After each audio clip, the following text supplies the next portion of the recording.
All right, guys, we are back. I apologize again. We had a little glitch in the matrix here, where the video link wasn't playing nicely. Where the audio link was very nice to us, but the video no video. Yeah, it gave us the middle finger. I just got a haircut and cut my beard and everything. Can you put me on the air for a quick second? Let everybody see. Hold this? on, I don't see the video here now. Either. I don't hear. Oh, okay.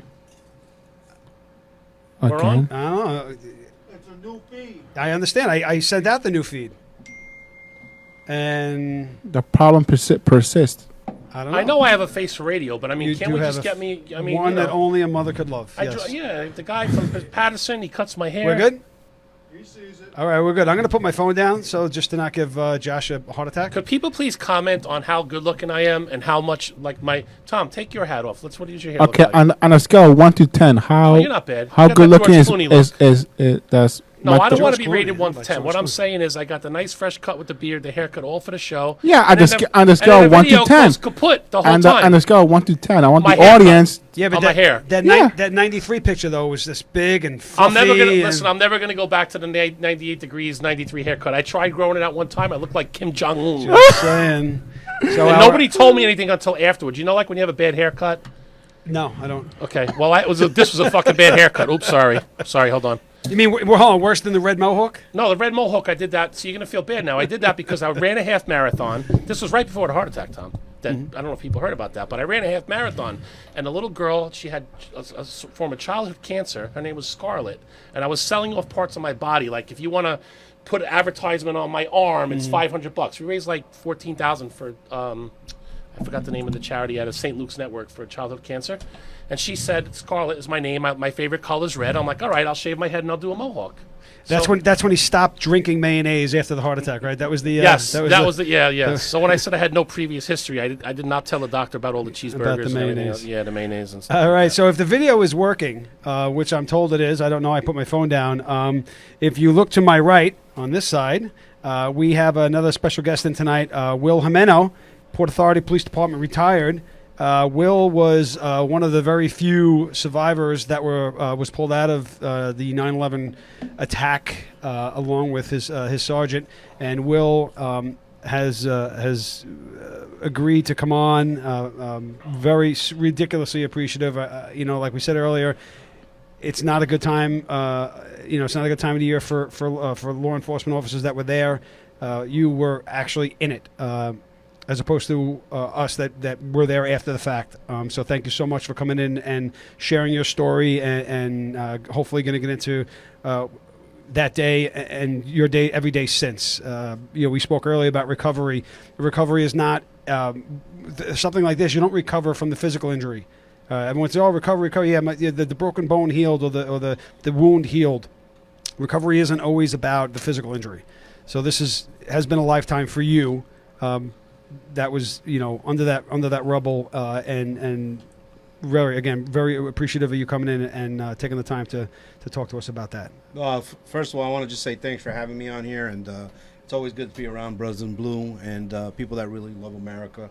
When I agreed to do this, I'll be honest with you, I'm exhausted from doing some interviews the past couple of days, and it drains me. But one of the things I felt as a survivor was my obligation was to carry on the story. And it's grown, not only for my brothers and sisters in the Thin Blue Line, but the story, as I call it, because I don't even call it my story. It's an American story. It's our story.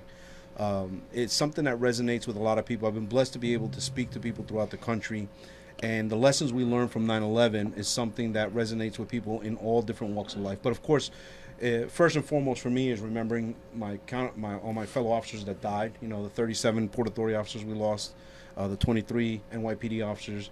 And the lessons I learned from that day, and that's helped me not only, live my life, but actually have it become something worth living.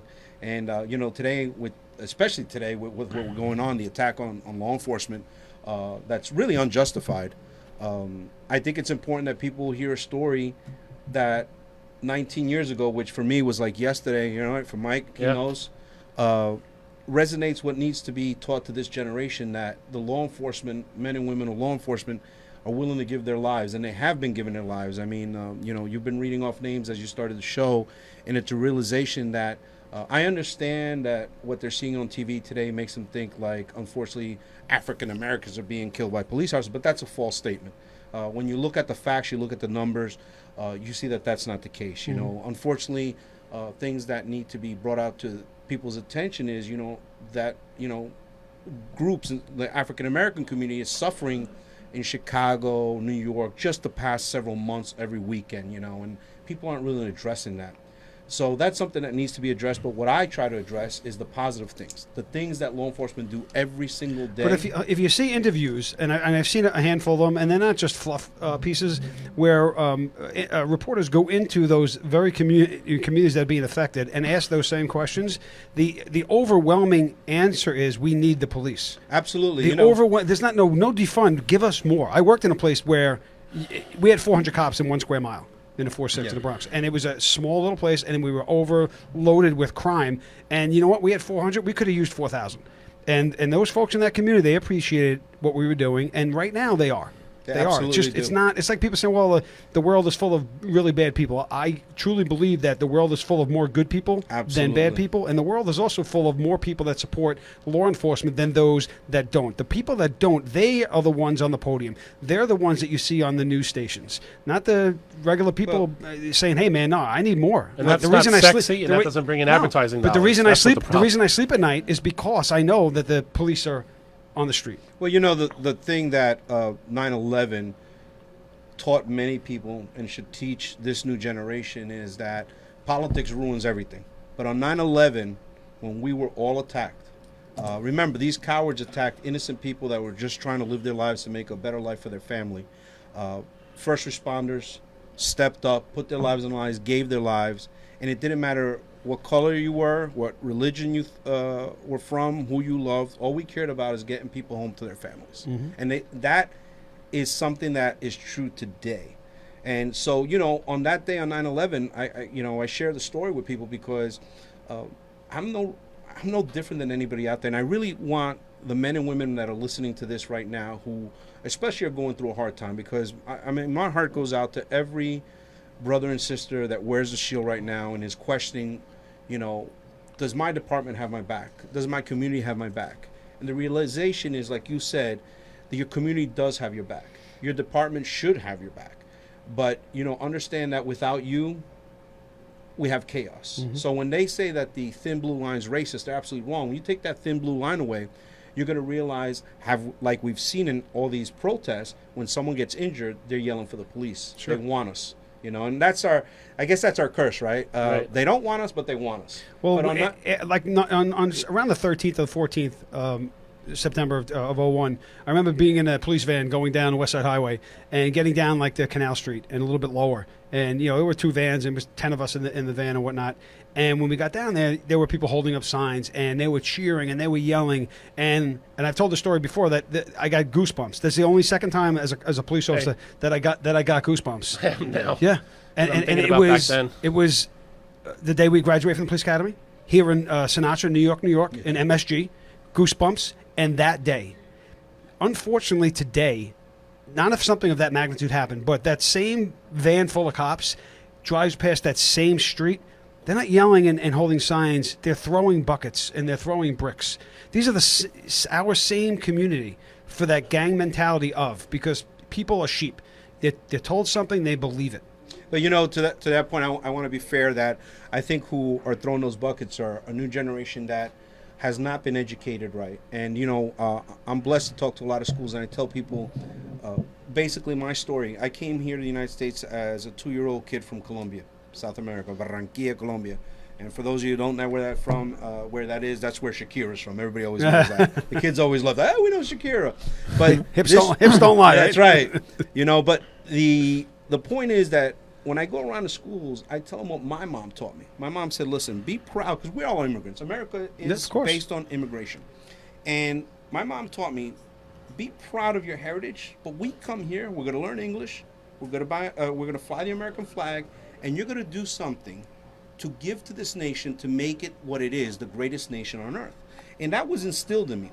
But that came from my parents. And as we know, we have issues in a lot of inner cities where, you got the poor mom who's a single mom, trying to work 2 jobs, trying to do this. And it's up to our educators, which I love teachers, but we have to make sure we teach our history, all American history, the good, the bad.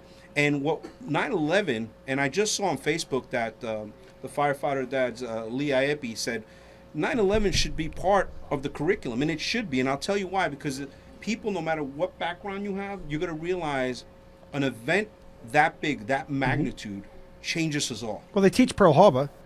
They don't turn around and say, "Hey, we're going to teach you World War II, but we're going to forget about Pearl Harbor." Yes. That's part of that. And You- we should you teach can't- 9/11. yeah, of I course, just saw of somebody course. with this whole racial thing going on said, well, we need more black history. Not opposed to it. You need to have those examples for young black Americans say, this person did this. Absolutely. So 9/11, it's beyond racial, beyond gender, beyond Right. religion. This is about human beings. Mm-hmm. But, my mom taught me that and instilled that love for me. And what we need today is all those kids out there, because a lot of them are young that are attacking the police. And I'm not But saying that old came from people. home. So when we spoke to Phil Alvarez, Lou's brother, Yeah. he has the identical story. Came from Cuba, came into Astoria, Queens.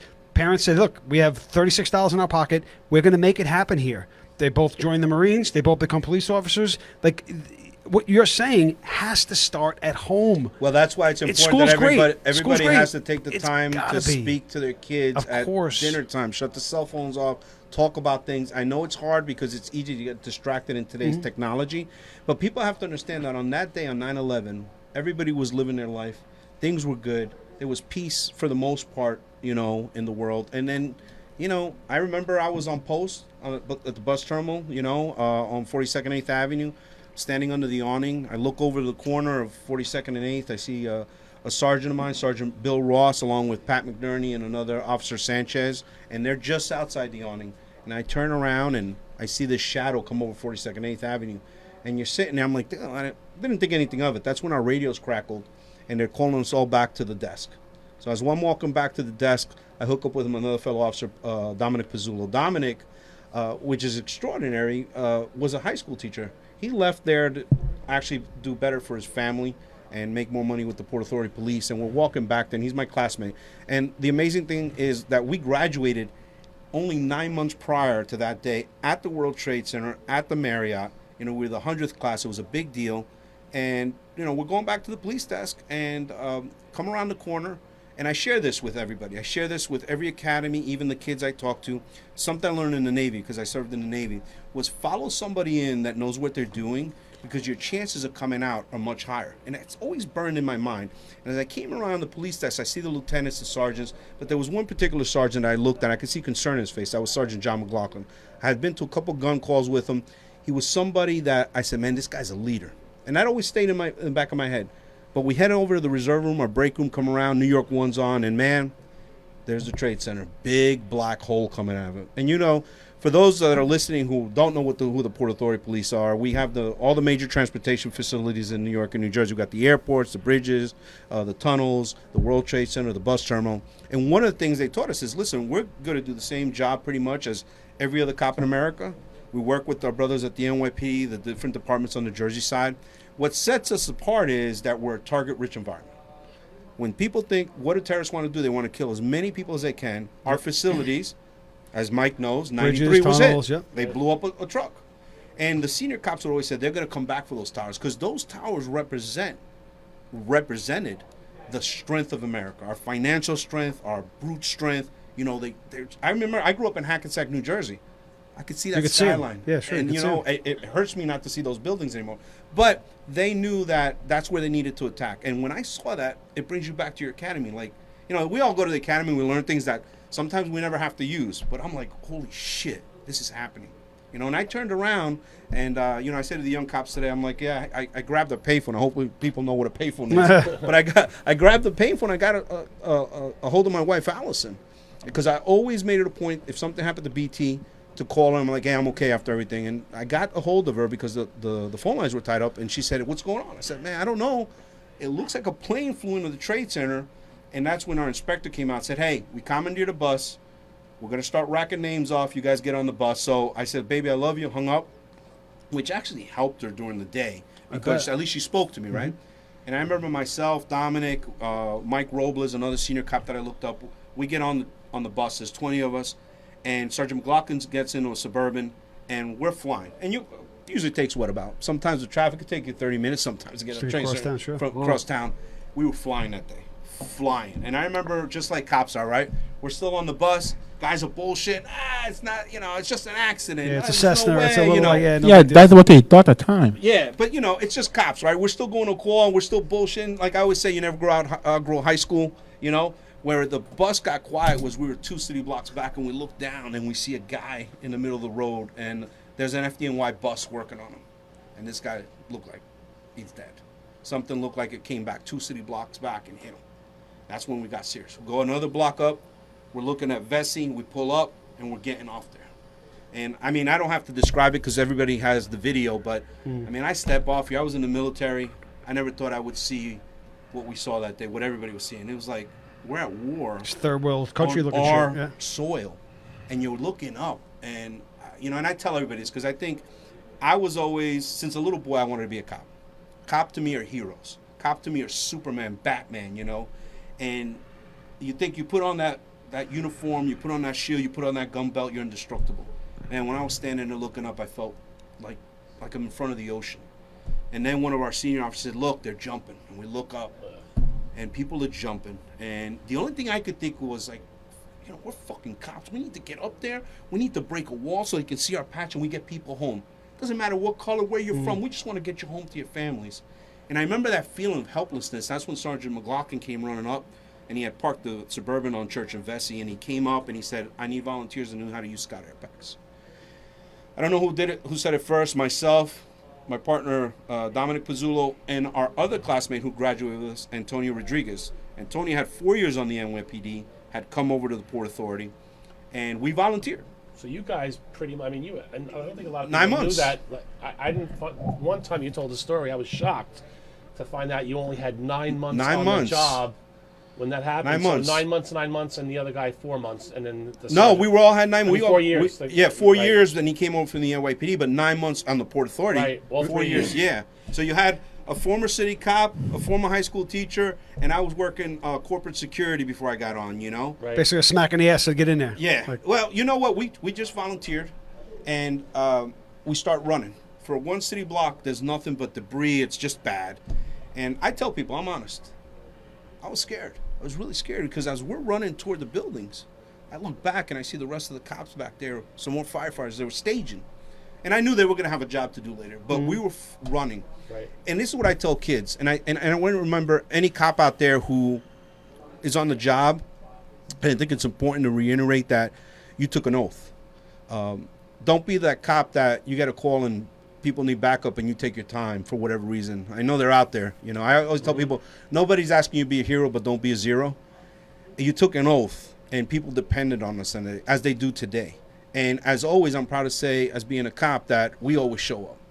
And as I was running, I could see fear in my, Dominic's face, Antonio's face, but we had a job to do. And we went toward the building. We got to the side of the building, and that's when Sergeant McLaughlin said, hey, Jimeno, take our PR-24s, which we carried at the time, our memo books, go to the Suburban, throw our equipment there, come back into the E-room. So for those that don't know, the E-rooms are the emergency rooms set up throughout the World Trade Center so first responders can get Scott air packs, helmets, bunker gear, whatever we need.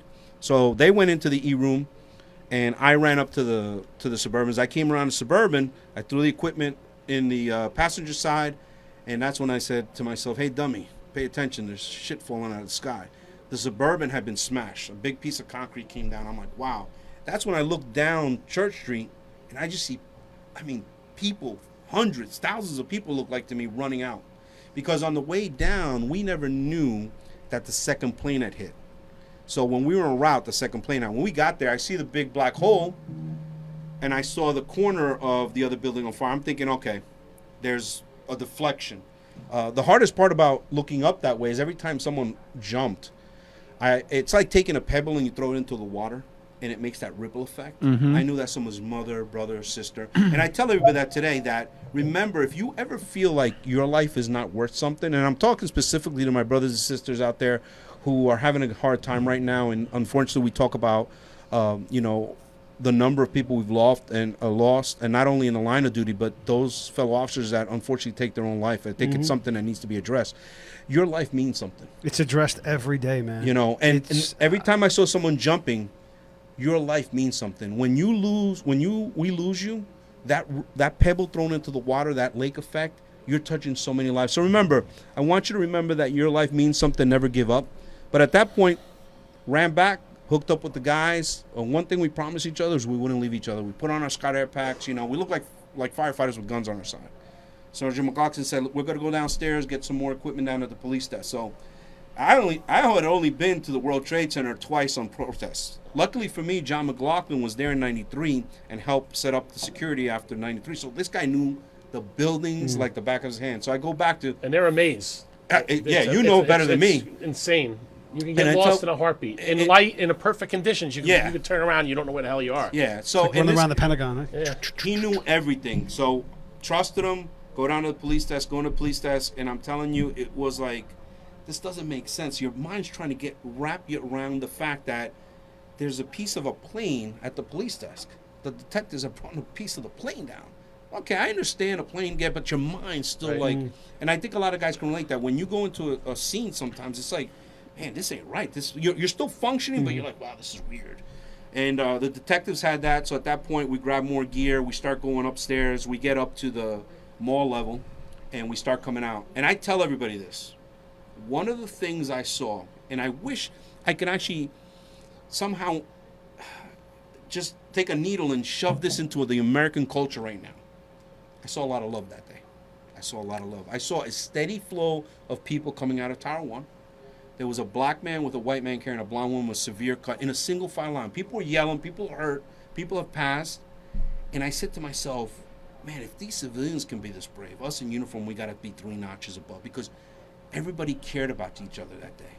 And so we continued on, and it caught my attention, the love of that day. And I want to share that with people because right now America seems to be fighting itself.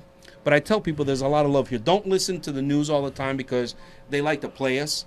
There's a lot of good people. And as we continued on, we bumped into another Port Authority team, same as us. They were pushing a mail cart. And my sergeant started talking, whoever was their leader, I can't remember them, but one of the officers that I knew that was pushing the cart, just like I was pushing the cart, was Warren Stewart. Warren had come over from the NYPD. He had about 4 or 5 years on. He was a detective. Greatest guy, African-American dude, beautiful smile on him. Had his first little girl while we're in the academy. And, Stewie, as we used to call him, we just kind of said, they started leaving, and we just punch hands. They said, hey, be safe, That whole team of Port Authority officers we never found. When the buildings collapsed, they were just pretty much, just gone. That's all I can say. And we continued on. We were going to Tower 2. Again, we didn't even ask my sergeant what we're doing. We're just following him. So we get to the lobby, in front of the lobby of 2. And for those young cops out there don't know, the World Trade Center, 2 buildings connected by a mall level. You would go to these big glass doors, revolving doors into the lobbies to get up into 1 and 2, the towers. And Sergeant McLaughlin said, Jimeno, stay here by the Ben & Jerry ice cream shop that was there. So they went downstairs. I stayed up there. And, at the time I was 33, had been in the Navy. But again, I'm looking into the lobby of 2, and I see people just running. I can hear gunshots. The Port Authority cops, the NYPD cops, they're shooting out windows so people can get the fuck out of this place. Right. And there was that sound. There was the sound of concrete hitting the ground, and then there was that other sound. And that other sound was the sound of a human body hitting the ground. And that was tough. That was tough because you kept hearing it. And every time I heard that, I knew that ripple effect was happening. And as I'm standing there, I'm nervous. That's when Bruce Reynolds walks up. Bruce was at the George Washington Bridge, and one of our senior officers, bald, short, black guy, has Scott Airpack, walks up to me, goes, Reynolds, GWB, George Washington Bridge. I said, Jimeno, BT bus terminal. And the only reason I knew him was because I grew up in Hackensack. I would read the Bergen Record, and the Port Authority cops would be highlighted stopping people from jumping off the bridge. And I had seen him a couple times. And he was just a senior guy, and here he is. I later found out he shouldn't have been in the building because he had a lung condition. He walks up to me and, says, you know what, kid? It's going to be a long day, but we're going to get a lot of people home. And I thought, man, I needed that. I needed that from a senior cop, So I tell the senior cops, you have such an influence on the young cops. It turned out that I learned a lot about Bruce. He was married to an Irish woman. I think he wanted to be an Irish guy. Was one of the Irish. They're out there. Yeah, black Irish. So out there. at the St. Patty's Day parade, he would paint his bald black head green, and loved Ireland. And He was awesome dude. For those couple minutes we talked, I felt like I knew him forever. He was my brother, you know. And again, I go back to when you talk about race, it didn't matter. He was a black guy, I was a Spanish guy, but we were blue and we were Americans most importantly. And Sergeant McLaughlin started coming up with the guys, and Bruce just walked away, and he walked over to the command of Tower 2.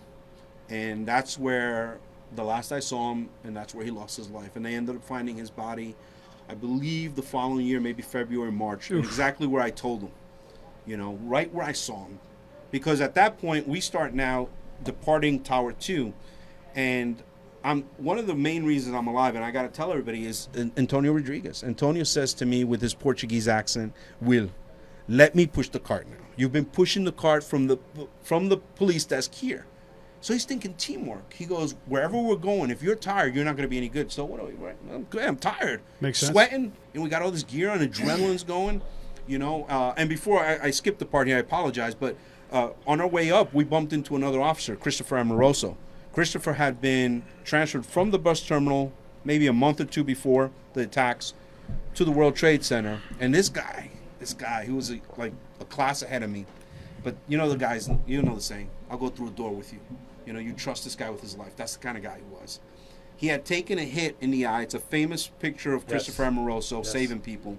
He had saved like 4 or 5 people beforehand and came in, hooked up with us and said, Sarge, can I join you guys? And Sergeant McLaughlin knew him, said, yeah, let's go. And you talk about a guy with some major courage is Christopher Amoroso. And I've used it before because, you know, when people started with this whole kneeling thing with the NFL and Nike, well, if you look at that picture, look at the gloves he's wearing. He's wearing a Nike glove. He doesn't kneel. He just did it that day. He saved people of all different races, all different colors. And then he hooks up with us and still says, let me go with you guys. So we became a team of 5. At that point, we start walking away. Antonio's pushing the cart. Christopher is to the 9 o'clock of Antonio. Sergeant McLaughlin is at the 11 o'clock. I'm directly in front at noon of the cart, and Dominic's at the 1. And we're walking down the hallway where we make a left and go to Tower 2. Tower 1. Halfway down there, we happen to stop, which was a miracle. There was a doorway to our right. Sergeant McLaughlin's radio goes off. The inspector's asking where we're at. He sees some firefighters and EMT, says to them, be careful, and came up from the B1 level. Things don't look good. And that's when we heard the humongous boom. And I turned around and looked back from where we came into the lobby of 2. And, man, I saw a fireball the size of my house. And I'm standing there. And I didn't know what to do. Everything's shaking. I'm holding on my helmet. And I stress this. Learn your job, guys. And if you're a boss, learn your job, because the younger police officers are going to look to you. So learn your job. And why I say this is because sometimes people get the position, and I'm not afraid to say it, political, got a hook. That's fine. I don't care how you get there, but when you get there, it's your responsibility to know your job, because people's lives are in your hands. All right? Get over the ego. I always say ego's not your amigo. You're a leader, and people are you're in charge of people. And Sergeant McLaughlin that day was in charge of us. I'm standing there not knowing what to do, and Sergeant McLaughlin says, run toward the elevator. I don't know where the hell he's talking about. All I know, there's a door to the right, start running. Dominic starts running. I start running behind Dominic. I can see behind me. Sergeant McLaughlin's right behind me. And what he saw, which I didn't, was a debris wall coming at us. So basically, as the building came down, this debris wall's coming. What does this sergeant do? He thinks right away, car bomb. He says car bomb. What do they do in the Middle East? They blow something up, send the first responders in, kill them again. So he thought, if I can get my team around the corner, maybe I'll deflect what's coming at me. I mean, think about that, guys. In a split second, this man, and I remember a senior cop saying, you're lucky McLaughlin's a buff. Don't make fun of Buffy guys. Don't make fun of the Buffy guys. Yeah. You know? No, we're still going to make fun of Buffy guys. Well, I'm sorry. But have respect for him a little bit, because it could save your life, right? All right. So I'll give you that. We start running, and, man, I start seeing the lights flickering. And what I know today, it's the damn building coming down, right? I see brown stuff. That's the first time I said to myself, "Well, what'd you get into? What did you get yourself into?" And I remember Dominic starting to turn the corner. For a split second, man, I thought I saw light. I'm thinking, run to the light, but we're in the middle of the buildings. But then I thought, we promised each other we wouldn't leave each other. I know it sounds crazy because everything's happening so quick, but my mind's racing. It's happening quick, but it's you not. don't want to get separated. Yeah, sure. So Dominic turns to the left. I follow him, and that's when something just picked me up, threw me on my back, and next thing you know, man, we're in the dark, and we're getting bombarded. I'm on my back in a 45-degree angle. What's the first thing we go to when we're in trouble? Our radios. I'm yelling 813. You know, everybody come. Everybody. I'm yelling 813, 813. We're getting hit. Things are hitting us. Lose the radio. You don't even know where you are at that I have point, right? no like idea. you just Wow. have you could be no screaming. idea. You could, we call it 1013. You're calling that radio. Yeah. Like, so if they said, "Well, where are you?" Like, I have no idea. I have no fucking clue. I have no clue. But I'm yelling 813. That's That's what all we I do. know, right? Sure. I'm waiting for the cavalry to come. It's not happening. Stuff is hitting us. I lose the radio. My helmet gets ripped off my head. I had a chin strap on, totally taken off. So I My just God. hold on for dear life. When everything's said and done, it's black, pitch black. Little light starts coming in through a How hole. long? Sorry to interrupt you. How long was that? That collapsed. That like. So what you see on TV, I always think about that because it seemed like it lasted forever, but then it just stopped. You know, so what you see on TV, that humongous building, 110 stories, came down on us in so quick. second, like just But it felt like forever, but then it stopped. And I couldn't believe it. And you're kind of, now you're in shock. You're trying to figure it Right. out. I can't see anything. After a couple minutes, I could start seeing a light. There's a hole above us, and there's light coming in, and I could start seeing it, man. When I could see, I'm like, what? This is a fucking nightmare, man. It's just I'm on my back.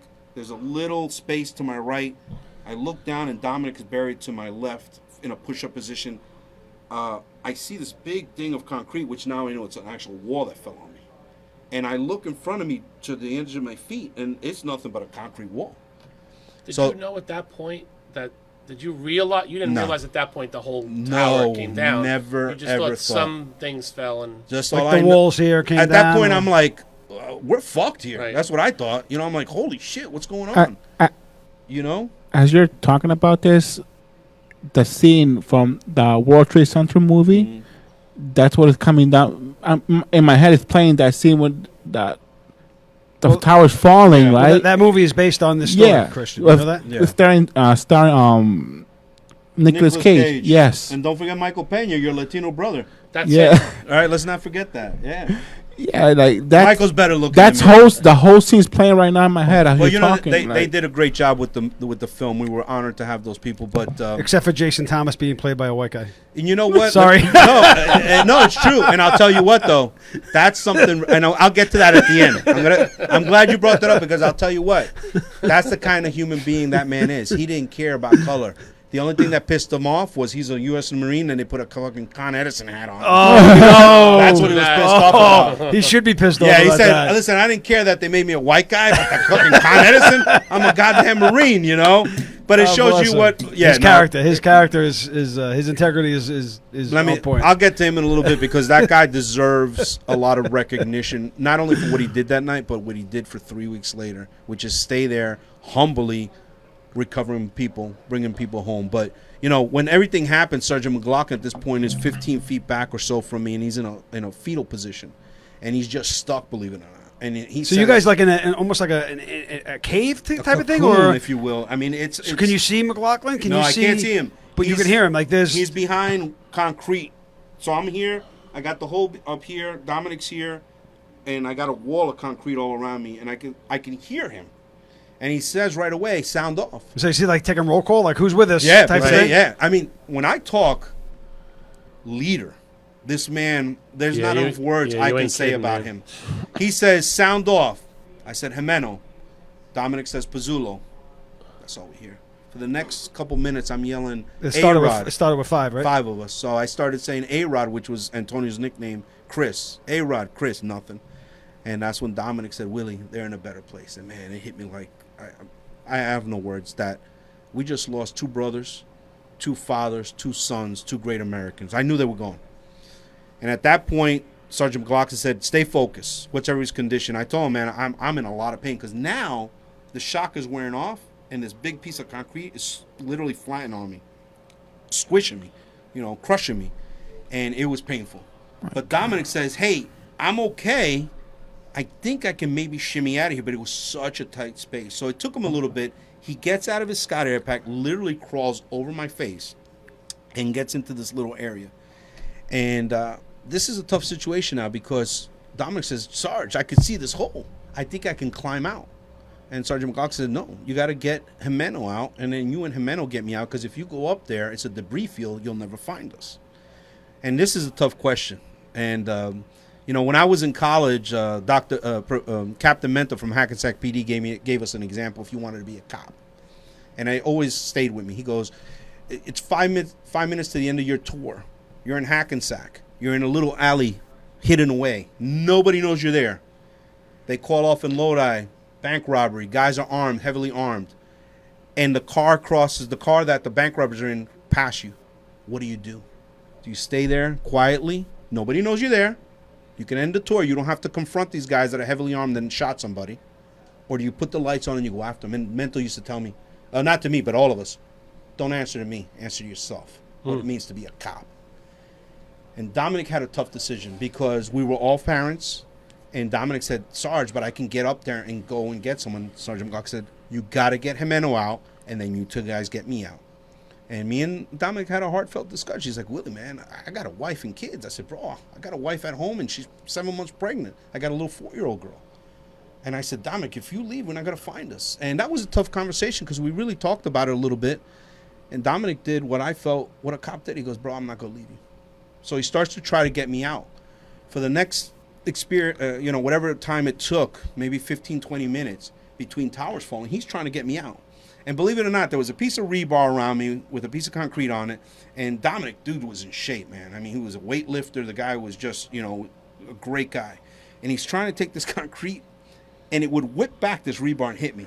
For the next 15, 20 minutes, he literally kicked my ass. You're like, stop hitting me with the fucking rebar, man. And believe it or not. Right, because that's what we do. We're like, hey, guy, what the fuck? Yeah, and believe it or not, we laughed. I said, "Bro, you're fucking kicking my ass."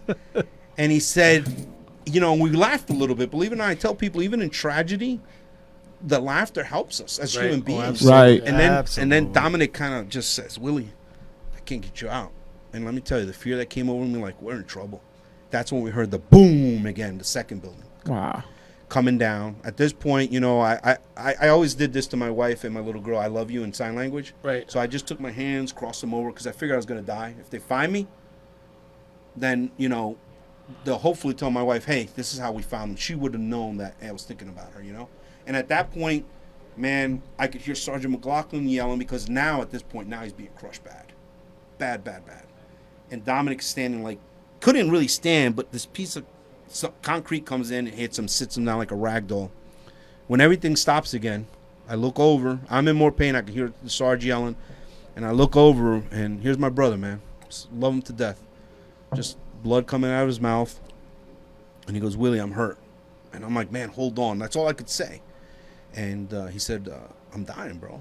And it was tough, man. It was difficult. And even though he's hurt bad, he says, "Sarge, can I have a 3-8? Asking for a break. And Sergeant McLaughlin actually stopped yelling and said, "Yeah, I have a 3-8. And then Dominic, in his last moments, was still thinking about the team, man. So, and what I'm sharing with you now is I want you guys to know out there, the men and women that are serving, we love you. We support you. Don't ever give up hope. And always know that that person that's got your back, they're willing to put their lives. In America, we're willing to put our lives for you.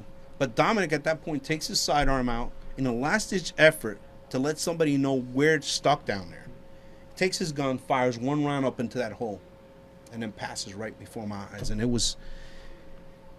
I got no words, I mean, I don't want to cry. I just, this guy put his life It's emotional on shit, the line. man. And he had the opportunity. Like you said, your Sarge told you, you have to live with that. Yeah. That he could have climbed up there, he could have left, and But why I say that is because I want everybody to know, especially people who are not cops, to know that we're willing to give our lives. And Dominic did that for not only us, but he ran into those buildings for total strangers. Mm-hmm. Again, I don't care what background you're from.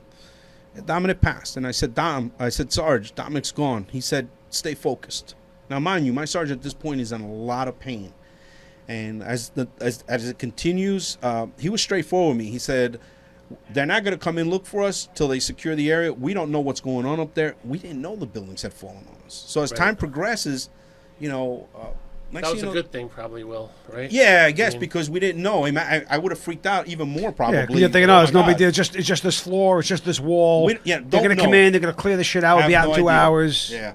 And the only thing I know after a while, these fireballs start falling into the fucking hole. I'm like, are you kidding me? We lost three guys. Now these fireballs are falling in. They're starting to burn my arm. And I knew if it caught my uniform, I'm gonna go. You know, I'm gonna burn to death. And I'm like, Sarge, I'm gonna burn. And he just said, stay focused, do something. All I had was the use of my right hand, a little bit of my left. I had my primary handcuffs here and my weapon. That was it. That's all I had that I could reach for. I couldn't move. And these things somehow would come close to me, put themselves on. This happened for a while.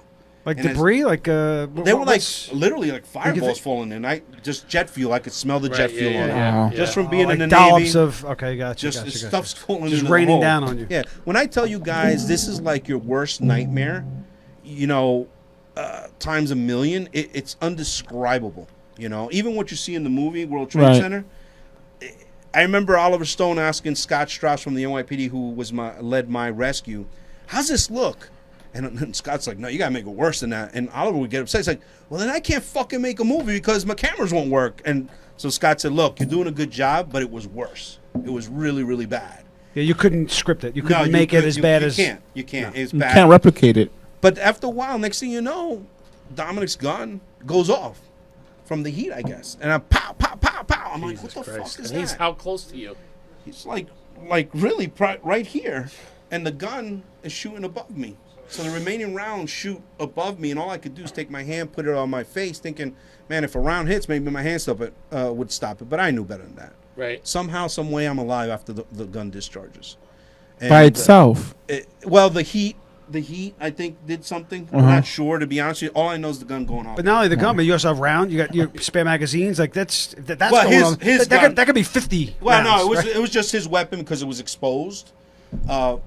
And when that happens, you know, I'm just freaked out, bro. I'm freaked out. And Sergeant McLaughlin is like, stay focused. He was honest with me. He said, look, what we're suffering from is compartment syndrome. We're being crushed. If they don't get to us, we could die. He was straightforward. And, you know, I looked up to him because he had 19 years on the job, was an ESU guy. But he was straightforward. He goes, listen, at this point, there's no book ever written for this shit. So how much time do you think is goes by between the tower comes down, you guys are like, run, go to the left, and the shit comes down, right? When that happens, how much time between that and Dominic passes away, and now you guys are laying there thinking, all right, how long is that? A 15-minute window? Is that an You know hour what? window? It probably I'd have to say maybe probably less than an hour. Less You than an know, hour. that you know now, but time was lost. Yeah, and you know it's funny because I had someone ask me recently, you know, hey Will, what time this? And I don't know what it is. I think it's just a defense system. I don't give a fuck about the time. I don't care. Yeah. My Right. wife is who I ask, what time did this happen? I don't care about that. Right. But I'll tell you what happens, and I want to accelerate the story because I don't want to go, you know, too long on this. But, you know, as time progressed that evening, we were fighting for our lives constantly. And there was a point, and this is what I really want to share with everybody, because at one point I wanted to die. I wanted to give up. And this is important for anybody listening to this. If you're hitting this point right now in your life and you're thinking about doing something stupid, don't. Because I was thinking about doing it. And basically, I wasn't putting a gun to my head. I was just going to give up, close my eyes, and die. Just go to sleep, and that's it. Lost 3 partners. My sergeant was in a lot of pain. I was in a lot of pain. I was physically, mentally drained. So I'm Catholic. I don't preach religion. I tell people at that point, I was 33 years old, I said, God, thank you for, you know, let me be my dream of becoming a cop. Let me try to help people. You know, let me have my life with my wife, Allison, who I love very much. 4 years with my little girl, Bianca. I said, I'm going to ask you for 2 favors, God, because I felt I'm going to die, but everybody today is going to go to heaven because these cowards attacked innocent human beings that were trying to make a better life for their family. And I said, God, the 2 favors I'm going to ask you, the first one is my wife was 7 months pregnant. Somehow, some way, let me be able to be there to see her birth, you know? And the second one, and guys can laugh, I tell them all the time, I said, God, when I get to heaven, could I have some water? I was so freaking thirsty. Because we were caked in concrete, no saliva.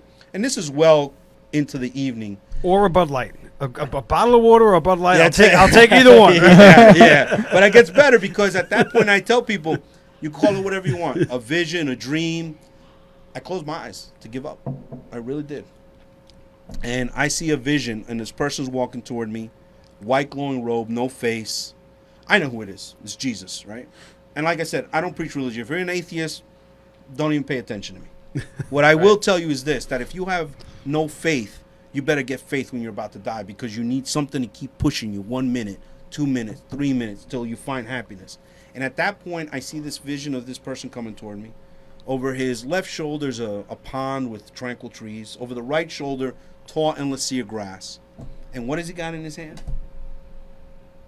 It wasn't 3/4. no, it wasn't 3/4. The official version It of wasn't. the Blue Room podcast. Talk about a plug. Three-chord. So Jesus came with 3 No, chords. yeah, no. Actually, he actually Jesus had a endorsed bottle. 3/4. Brian, that's your He next plug. actually had a bottle of water. I can't tell you if it's Avion or what it was. He was like, "This is the Holy Trinity, 3 chords." But seriously, he had a bottle of water. Wow. And you can laugh at it. I tell people, no, I snapped. No, and it's okay because we're humans. Right. It's okay. Laughter's a good thing. But I snapped out of that dream, vision, whatever you want to call it, with a fire in my heart. And what I said, and I'm glad I could be on this podcast, going to talk freely. I said, Sarge, we're going to get the fuck out of this hellhole or we'll die trying. Because at that point I realized if I had given up, I would have given up on my family trying to get home to them. I would have given up on my sergeant because nobody could hear him. I had the big ass mouth and I had the hole there. Right. So if somebody was up there, they could hear us. I would have given up on my country because, I would have just given up. But most of all, I've given up on myself. So I made a decision at that point that if I'm going to die tonight, I'm going to give it everything I got. So when I close my eyes and die, I can die saying, I fucking tried. I'm okay with it. And there's a peace in that. Will, you're going to make me run out of... This is a swear jar. You're going to make me... I'm running out of quarters. Oh, I'm sorry. So no, that's okay. We like cursing. But you know here. what? You're allowed. I really want to stress to everybody who's on the job right now, who's going through these turbulent times throughout the country, that I know right now there's days you question why you do the job. Remember, you make a difference. You're important. You are a superhero. I don't care what the media wants to portray you as. Remember that we are the thin blue line, and you have to believe in yourself.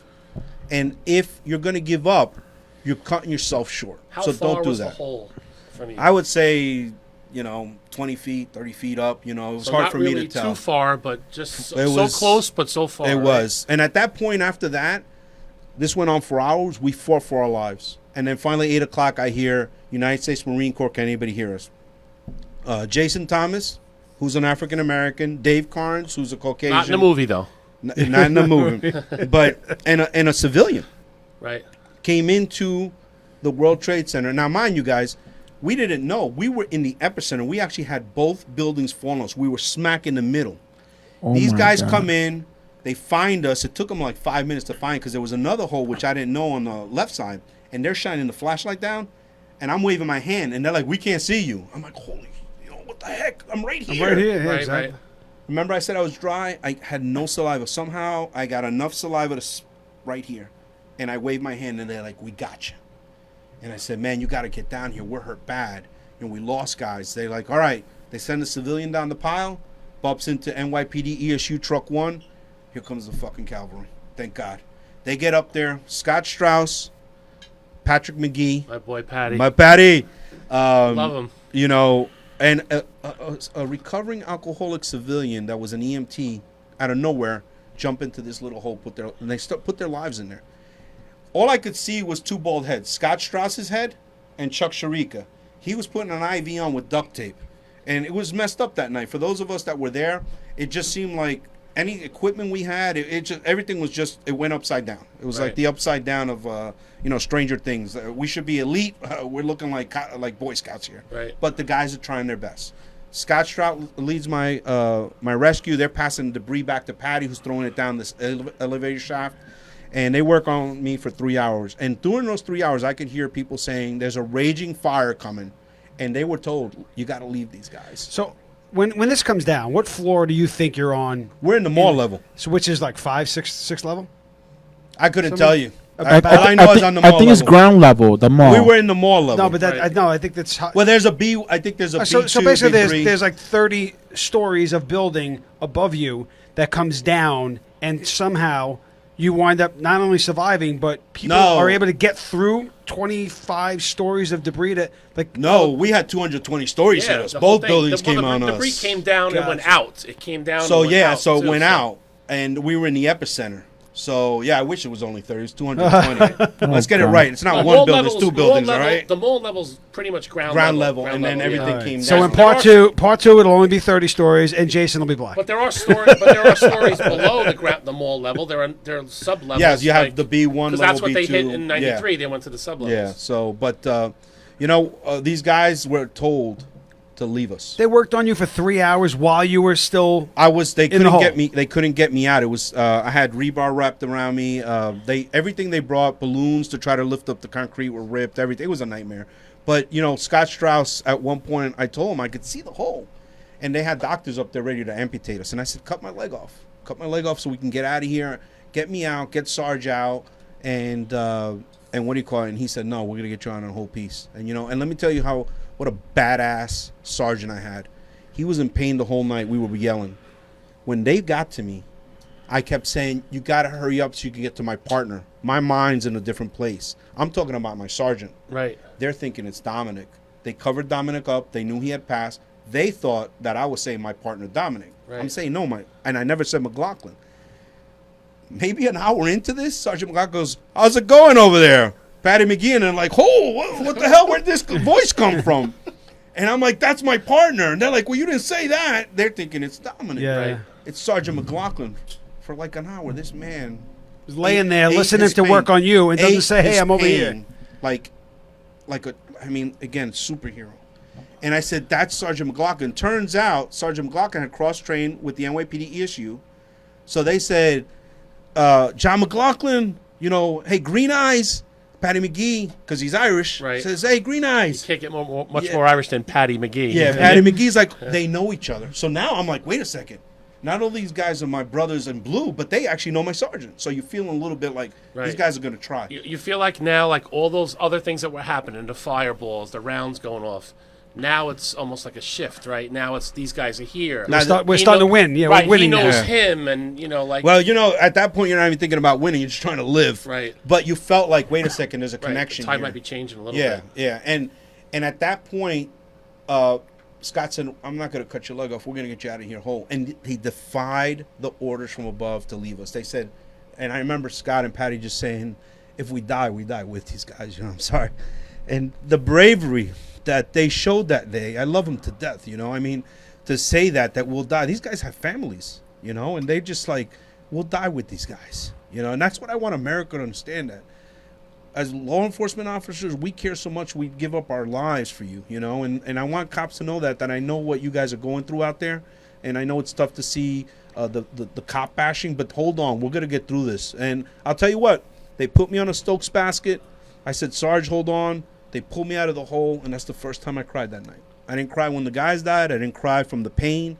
When they pulled me out of that hole, I look up, and I could see the moon. As everybody knows, it's a beautiful, clear night, beautiful day, right? Yeah. But I don't see the buildings. So I said, where's everything? And a firefighter said, it's all gone, kid. That's when I started crying, because I knew how many people were down in that mall level, and they start passing me down, and I'm grabbing patches. I'm grabbing NYPD patches, Port Authority patches, FDNY patches, Orange County something patches, New Jersey patches, as they're taking me down to the bus. And I'm just like, thank you, that's all I can do. Put me on the bus, get me to Bellevue Hospital. Second time I cried, they pull me off the ambulance. It's like, I don't know, 11:30, 11:45, whatever it is. And I ask, where's everybody? And they're like, you're it. Because I'm thinking, all right, you're a cop, you try to do something good, maybe someone will take a peek at you. Because I'm thinking there's hundreds of people. Yeah, my guys Right, are going to right. come check in on Yeah, me. somebody, right? Like, really? They're like, there's nobody. And that's the second time I couldn't believe it. At that point, they took me to the ER, 15 people on me. And it's so funny. I got to share this with you guys. Here I am fighting for my life. And the one thing that gets my attention is this guy jumps up on me, and he puts the catheter in. Oh, no, no, no. And I'm like, oh! Not that. For some reason, Put I'm me, like, put me back in the hole. I still remember that. It caught my attention because I'm worried, am I going to live or die? And I'm like, oh my God, Not that really that. caught my attention. Can I tell you something? I swear I can pee on my own. I just so weird shit that we think about, right? In '93, no comparison, right? I'm just saying, when it was all over, being up and down in the stairs like for 6 or 7 hours and inhaling all that smoke, they will not let you leave. You have to go get that carbon monoxide test because you can just go home and go to sleep and not wake up because it's in your blood. Yeah. and it's not catheter, but the nurse was like a newer nurse, 7-8 times. And you gotta stick Yeah, that. that hurts. Yeah, That hurts. 7 or 8 times. I'm like, come on, Yeah. you know? Really? Go back. Yeah. Really going to compare that to a catheter? No, I'm I'll just take saying. I'll take that 30 Yeah, times. Okay, think of you. I'll An take it 30 involuntary- times. An involuntary catheter. Actually, is there any other kind? No, involuntary. But I'll tell you what, and then the sucky part was one of our fellow officers that took me down there, Bruce Kent, went down. He took my Streets. necklace off. Yeah, streets. There you go. Yep. He took my necklace off that my parents had given me with a shield. Took my shield, took my ID card, and was going to give it for my wife, who was en route to Bellevue from Clifton, New Jersey. And I died twice on that table. And both times they said, you got to go out and tell the wife that he's passed. So the first time he starts walking down to tell Allison that, I died. And they're like, no, come back. We got him back. And then they said, he died again.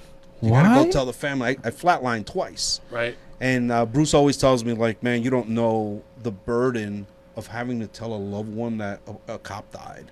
And thank God he didn't have to do it, but just that weight of twice being told to do that. But I ended up surviving.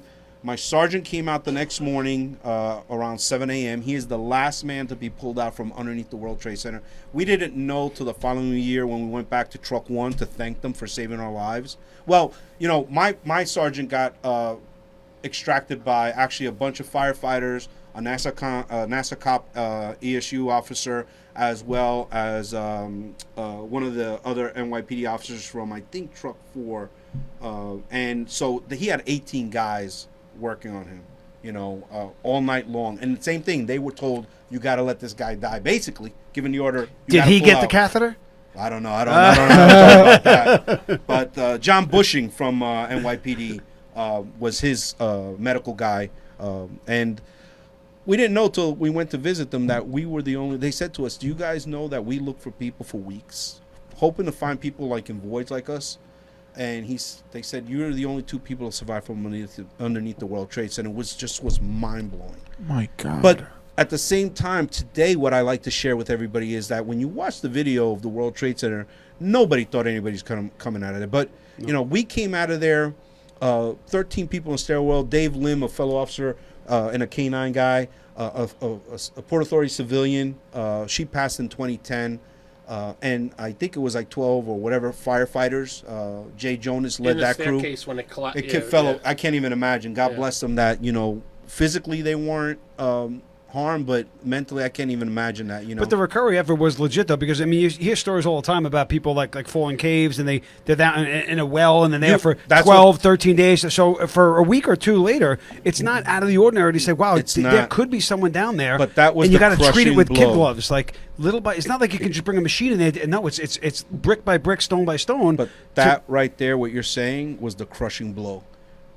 Scott Strauss said to me, it hurt.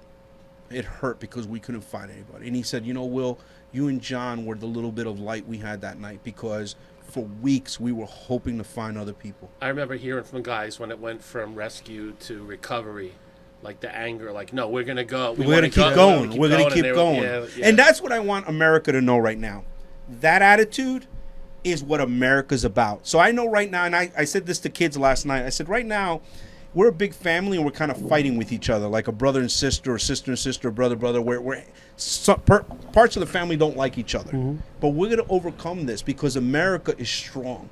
And I tell everybody, that's the lesson I want people to understand. And I go back to it at the beginning. I saw a lot of love that day.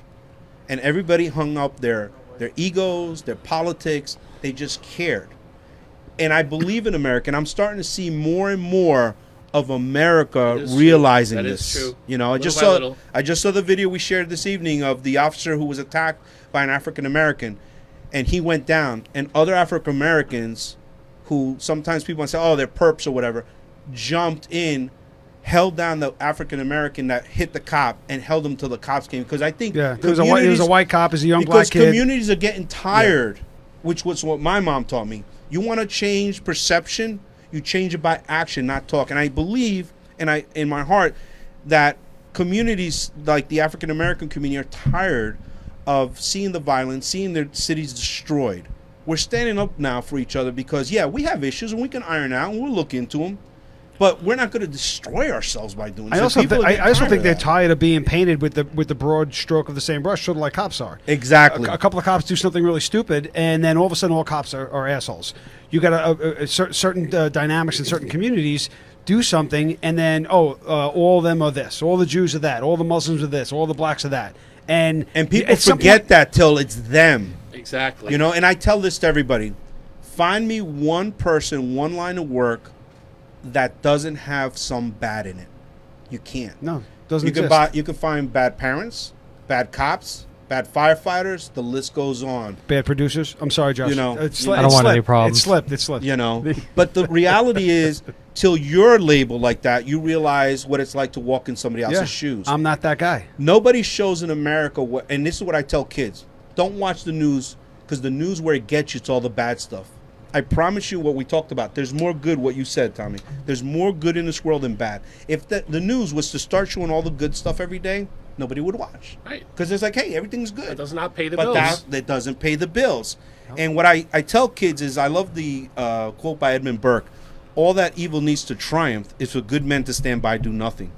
Well, on 9/11, good men and women did something. And every instance that goes on where police are involved, people are stepping up to do good. And people have to remind that. Every video I've seen with protests right now, when a protester goes down or is injured, what are they saying? Get the police! Get the police! And cops, even though they know they're getting attacked, are still there to protect that person. There's that Right. video that they show that I'm not sure. I think it was the Bronx. The black guy's on the ground with dreadlocks got shot, and these two cops come over. That was the I first. saw that video. That was And the now 4-6 listen, precinct. Yep. Give them Listen, first aid. They are in this climate, like, so they're totally tactically vulnerable disadvantage, in yep. every way, because they are not looking Outmatched, They, of course. are. They're cutting away the guy's clothes. They're getting their medical They're gear out. stopping the bleeding. They're stopping the bleeding. And they're surrounded by Right, folks from the and that- community, yeah, exactly. and they don't even care about this. They're not Yes. worried about a brick coming off the roof or They're there someone to hitting it. save someone's life. Yeah, Don't- and that's just what they don't did. tell me, like, listen, that's a microcosm. Don't tell me that because you put on a uniform, you're inherently racist. That is fucking bullshit. That is the biggest lie. Put a being quarter in a sold jar. Quarter in a jar. I'll put an extra one in for, because you're right. Like, listen, we certainly didn't take this job to become rich, right? We didn't take it for money. I did. Well, you It, picked did, the- it didn't work. you It picked didn't the- work. It didn't work. It didn't picked the work. wrong job, pal. You're moonlighting here for no pay, doing a DJ job. I come here for free ride. So Look at booze. you know what I'm saying? Like, it's a calling, and It I is. think people. It's an honorable job, too. I think know. people forget. And people ask me today, would you still become a cop today? And I said, listen, it's tough. I mean, what I expect is your department to back you up, your politicians to back you up, and not hang you. And I think people have to understand when we talk about. I've had so many people ask me about the certain instances that happen right now. What I say is, if you were in that instant or you're in that position, you're innocent till proven guilty. All right. These police officers are not just showing up out of the blue. There's an incident that happens. They show 30 seconds of video. Let the investigation happen. Let fairness happen. Heck, it takes how long for the NFL referees, how many of them to get together to call a play? But they can't do that now. If you don't release something immediately, and even when they do though. So Atlanta, perfect example. Atlanta, within a day, they released the Rashad what's his face shooting. That cop was fired, and by the way, that chief resigned. He immediately released it without an investigation to try and quell the violence. It didn't help because they burned the Wendy's down. And then they rioted for 3 days. And anyway. that's Correct. what I think that's the Correct. sad part. People got to understand that what we're burning and what we're destroying is our own communities, and people need to stop that. Because listen, justice will. Listen, if a cop messes up, it will be found out. Of course. End the story. And we're the first ones to point it and out. listen, yes, we We are, really because are. we don't want bad cops. Nope. Do they exist? Like I said, just like bad Teachers priests, don't just want bad bad parents, teachers. Exactly. bad teachers. Nobody wants exists. it. You don't want to hurt that profession. Yeah, we don't want to hurt it because you know what? We do so much more good. We deliver babies. We defib people. We're there when things go bumping and your wife is home alone with her kid. We're there. We deliver babies. We make babies. There is a difference. Sometimes with our wives. Sorry. Oh, jeez. That's Josh in a booth. I took there, his seat today. there is a difference with our profession, though, with anything else. And Dominic, for me, Embodies that.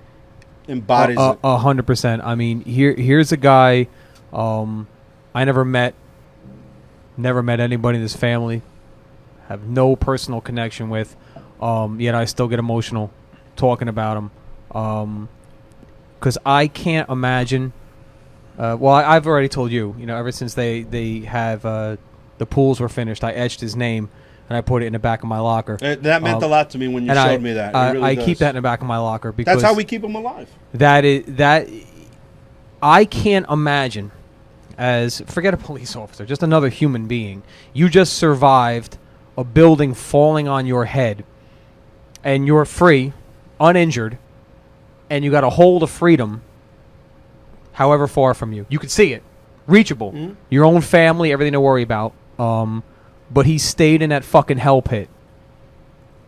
I can't for nothing other than the oath he took and the patch on his sleeve. You know, to these younger fucking guys that don't understand. Quarter. Put a quarter in. That don't understand the fraternity, that don't understand what it is that we're doing here. You know, for me, that was the ideal. And that's why getting on this job, again, every time I get dressed, I look at his name as a reminder, because I can't. And this is someone, I just want to say, this is someone who was a high school teacher in the Bronx, came over to make a better life for his family. In those 9 months we're at the bus terminal, he was a cop. He loved it. He said, I love this job. I love you guys. And that's what he did. He gave his life because he loved what he did. He loved his brothers and sisters, but he loved the community, and he wanted to make a difference. And that's why, and again, I want to just tell everybody, you know, I don't call it my story, it's our story, because I'm just another cop, just like everybody out there working the beat. But I just want people to know that, you know, brave men and women give their lives every day, and, you know, we can't assume that we're going to make it home every day. But I never left the door going to work one day thinking I wasn't coming home. I love my job. Mm-hmm. It was my dream job. And what I want to say to everybody is that, you know, what we went through was horrific. I mean, it's beyond words, but the recovery period, and that's what I want to touch on real quick, is that the recovery period was difficult for me, not only physically. Actually, the physical part wasn't as bad. That's the easy part. It's the mental part. And I found myself being angry. I was very angry, felt helpless. And I remember I never lifted my hand to a woman, and one night, something stupid, it was like 2 years later, or a year and a half later, and my wife said something, it just ticked me off, and I picked the shoe up and I was going to throw it at her. And I caught myself. I've never done this, not who I am. And I was embarrassed. I got in my truck, I went up, because I like bow hunting, I went up to the country, I sat there. No, you like hunting, Will? Yeah, a little bit. And I sat there, and I came home, and I went upstairs, and I talked to my little girl, Bianca. And I said, does Daddy yell a lot? She goes, yeah, Daddy, you scare me. And at that point, I realized, you talk about courage. Courage is doing what you have to do when you have to do it. Leave the macho stuff behind. Leave the ego behind. And I thought, if I'm not a good father, if I'm not a good husband, these terrorists just reach through me and touch another generation of Americans. And I said, I'm not going to do that. So I went and started looking for help. It took a long time to find the person I felt comfortable with. And why I'm saying this is because I know there's my brothers and sisters out there who maybe have tried to talk to somebody and find that it falls on deaf ears because they just don't feel. Keep trying. Keep looking for someone you can feel comfortable with.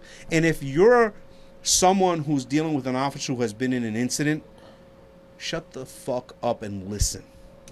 Don't put yourself in that position. Like, well, if it was me, you know, I've met troopers who have been shot, and they say it's hard to talk to my counterparts because they're right away. They were like, well, if it was me. No, forget about you. Just listen, because that person is hurting inside.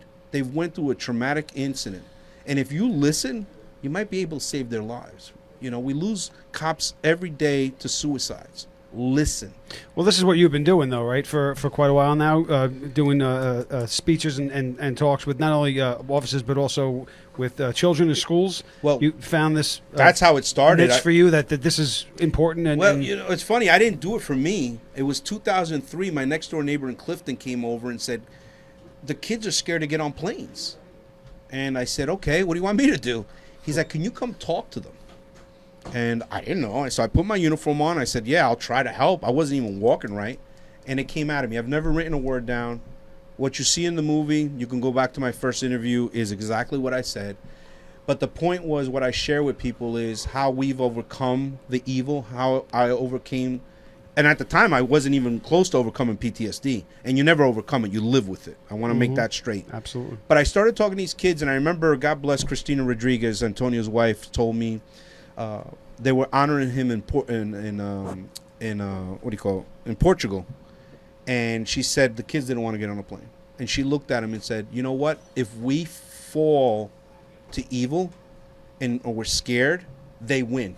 We're going to get on the plane. We're going over there, and we're going to honor your father. And I remember that strength that she gave me by telling me that. I shared it with the kids. I said, kids, when we start not living our lives because of fear, the bad guys win. Get on that plane. If it's your day to go, it's your day to go. But you live your life strongly. We're Americans. And then it just kind of word of mouth started, and people kept asking me to speak here, speak there. But what I found, which is, again, coming back what I want America to understand, we're all on the same level. I started hearing from cops, firefighters, people, women who have been raped, people who have had people murdered, people who are going through drug problems, and they understand. Because they come up to me and they say, Will, I can't think of anything worse than the World Trade Center falling me, 220 stories. And I say, hold on a second. Yes, you do. On that day, the world fell on me. And I'm just talking from my personal view. That's what I felt like. The world came down on me. It literally did. But say you just lost a loved one. Say you just found out you got cancer. You might as well have the World Trade fall on you. It's what we do with ourselves. And they understand that they're in a dark place, but you can make it. And I'm an example, my sergeant's example, of saying, yes, you can do it. Keep pushing, you know. And now for the 20th anniversary, and, you know, I've been asked for a lot of times to write a book. I mean, they made a movie, but the book that I'm writing on or working on right now for next year is more about the recovery, and it transcends everything, not only law enforcement, but everybody out there who's going through tough times. I want everybody to understand that your life is precious, and I use this example for everybody. If you're lucky to live till 90, right, there's 365 days in the year. You do the math. Part of the time when we're born, we're in diapers. If you're lucky to get to 90, sometimes you end up in diapers. You know what I'm saying? Mm-hmm. So do the math. Chris wears diapers now. Chris is wearing them, exactly. Yeah. No, You're not. You gonna beat me to the joke? Yeah. But seriously, do the math. You don't have that much time on this earth. right. So be fulfilled, live it, touch people's lives, do something positive. So the book I'm writing is about, you know, going through the darkness and finding that sunrise. You know, keep pushing till you find your happiness. You know, keep going. Don't stop. Talk to people. Find something to do. And why I'm writing this book is because, yes, you're going to hear about what happened that day, but I'm going to share a lot of intimate things that kept me going afterwards to be where I'm at today. I'm happy. I have a beautiful wife at home. I got a 23-year-old daughter that graduated from Auburn, is working. I have a young girl who's at Auburn right now, which is Olivia, who was born on my birthday after 9/11 as a birthday gift, you know. So what I'm telling people is, if you find yourself in a dark spot, buy 3 churros, but don't use it if you're in a bad place right now. Get away from this crap if you're in a bad place. Find things that motivate you to get you to the goal of happiness, because every single person out there is listening to this. You deserve happiness. Don't let anybody kid you, especially yourself. Make sure you look yourself in the mirror and say, I deserve to live no matter what I'm going through, and you keep pushing. Because if my ass can make it to happiness, and every day is not happy. There's days just like everything else. I get depressed sometimes. My leg doesn't work. You know, I got crushed. I got a hole in my leg. My leg doesn't. I got to wear a brace because I got drop foot because my nerve was severed. But you learn to live with it. You work your way around it. You know, when I was at Kessler Rehabilitation, the young kids who were paralyzed that I knew were never going to walk again were my inspiration. So anytime you say, oh, woe is me, open your eyes and look around. You'll always find somebody else worse out there that motivates you. When do you think the book's going to be out? When do you? So We're working on it right now. It's going to be out. We're looking at next spring, and I want it to be something that people pick up because I want them to understand that I'm just like you, I'm just like them, and that if I can have the worst attack in U.S. history, as my mom says, who would have thought I'd bring you from Colombia and you're in the middle of the worst attack in U.S. history? If anywhere a building's going to fall on you, yeah, it probably would have been Colombia. Not one, but 2 buildings. I always tell people that. Because I got a trooper buddy of mine named Nick. He always says, "Oh, you had 1 building fall." I said, "No, 2. All right, let's get it straight." You know, you got to keep that sense of humor. And I tell everybody, no matter how bad it is, don't ever lose your sense of humor. be able to laugh at yourself, be able to laugh at certain things to get you there. But I want the book to be something that somebody reads, and I'm doing it in conjunction with a good friend of mine, Dr. Mike Motes, who's a psychologist, PhD, because sometimes people don't want to go talk to people. So if they read this book, they understand what I went through. I'm going to key into that darkness, the post-traumatic disorder, what helped me. And hopefully there'll be a tip in there from him. We're going to integrate it where someone who's going through bad times can read this book and say, man, that's what I feel. Mm-hmm. Oh, wait, Mike's giving some advice. Maybe I don't feel like going to talk to somebody, but that little piece of advice might be the stuff that keeps them alive for 10 minutes, a week, a month, a year, to get to that point where, The again, light bulb goes off. you don't ever get rid of PTSD or depression or alcoholism or drug abuse. You learn to live with it. But there's no reason, like I have, to understand how to live with PTSD or any other ailment you have and still have a good life. And that's what I want for people. Alcoholics, you say, well, I'm recovering. You don't recover for a month or a year or 5 years. You live with it. You live with it, and you figure out how to get by. I tell people the day that I'm done with PTSD is the day they bury me. That'll be it. But I'm going to do everything I can to live a happy life for myself, most importantly, for my family. And really, by me speaking to different entities, it makes me feel like I'm wearing my uniform. Right. Because this is the key. On 9/11, in my mind, I said, we're going to save the world. Alone, you can't save the world. But if you could touch one life every single day, that person touches another life in a positive way, that's how we save the world. Right. You know? And the cops out there today who are in Portland, who are in Minneapolis, who are in Chicago, who are in New York, you're doing that. I know you're under siege, but every day you're out there, I know you're helping someone. And those people appreciate you. The media might not give you the kudos that you deserve. But remember, guys, we didn't get on this job for a pat on the back. We got on this job to make a positive difference. And that's fine. And I always tell people, you know, they graced me with the Medal of Honor. I don't believe I deserve that. The 37 that we lost, they deserve the Medal of Honor. I could give a shit about a medal. Yeah, but Will, You know. so what you're doing now, like, listen, you are a humble dude, and God bless you, and I consider you a friend, and I'm so grateful that you came on here, and you do this in a public way. But I just want to tell one of my Will stories.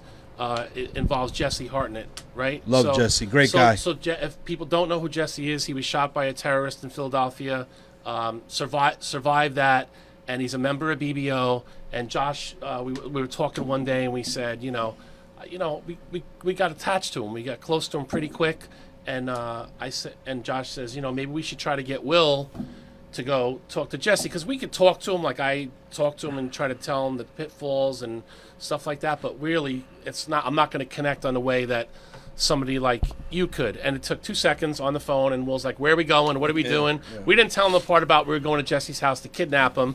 Lied to his mom, because he had not been out of the house. He was just home from recovery for a week, was it, Josh? He hadn't even had his first reconstructive surgery yet. Nothing. He was still, his arm was still held together with the metal brackets. I think he was shot 12 times, I believe. We or took him to something a like bar and made him drink beer. Mike promised his mother, he's like, well, no, we're not going to take him to drink. We're not going to break him. We're just going to go get some lunch. And you remember, because I don't really drink anymore, I got one bum leg and a couple drinks, I might fall over. Right. And I said to Jesse, I haven't drunk in a long time, but I'm having this beer with you because you are a warrior, brother. And I tell everybody that. And I remember him saying, well, it's not the same thing as you.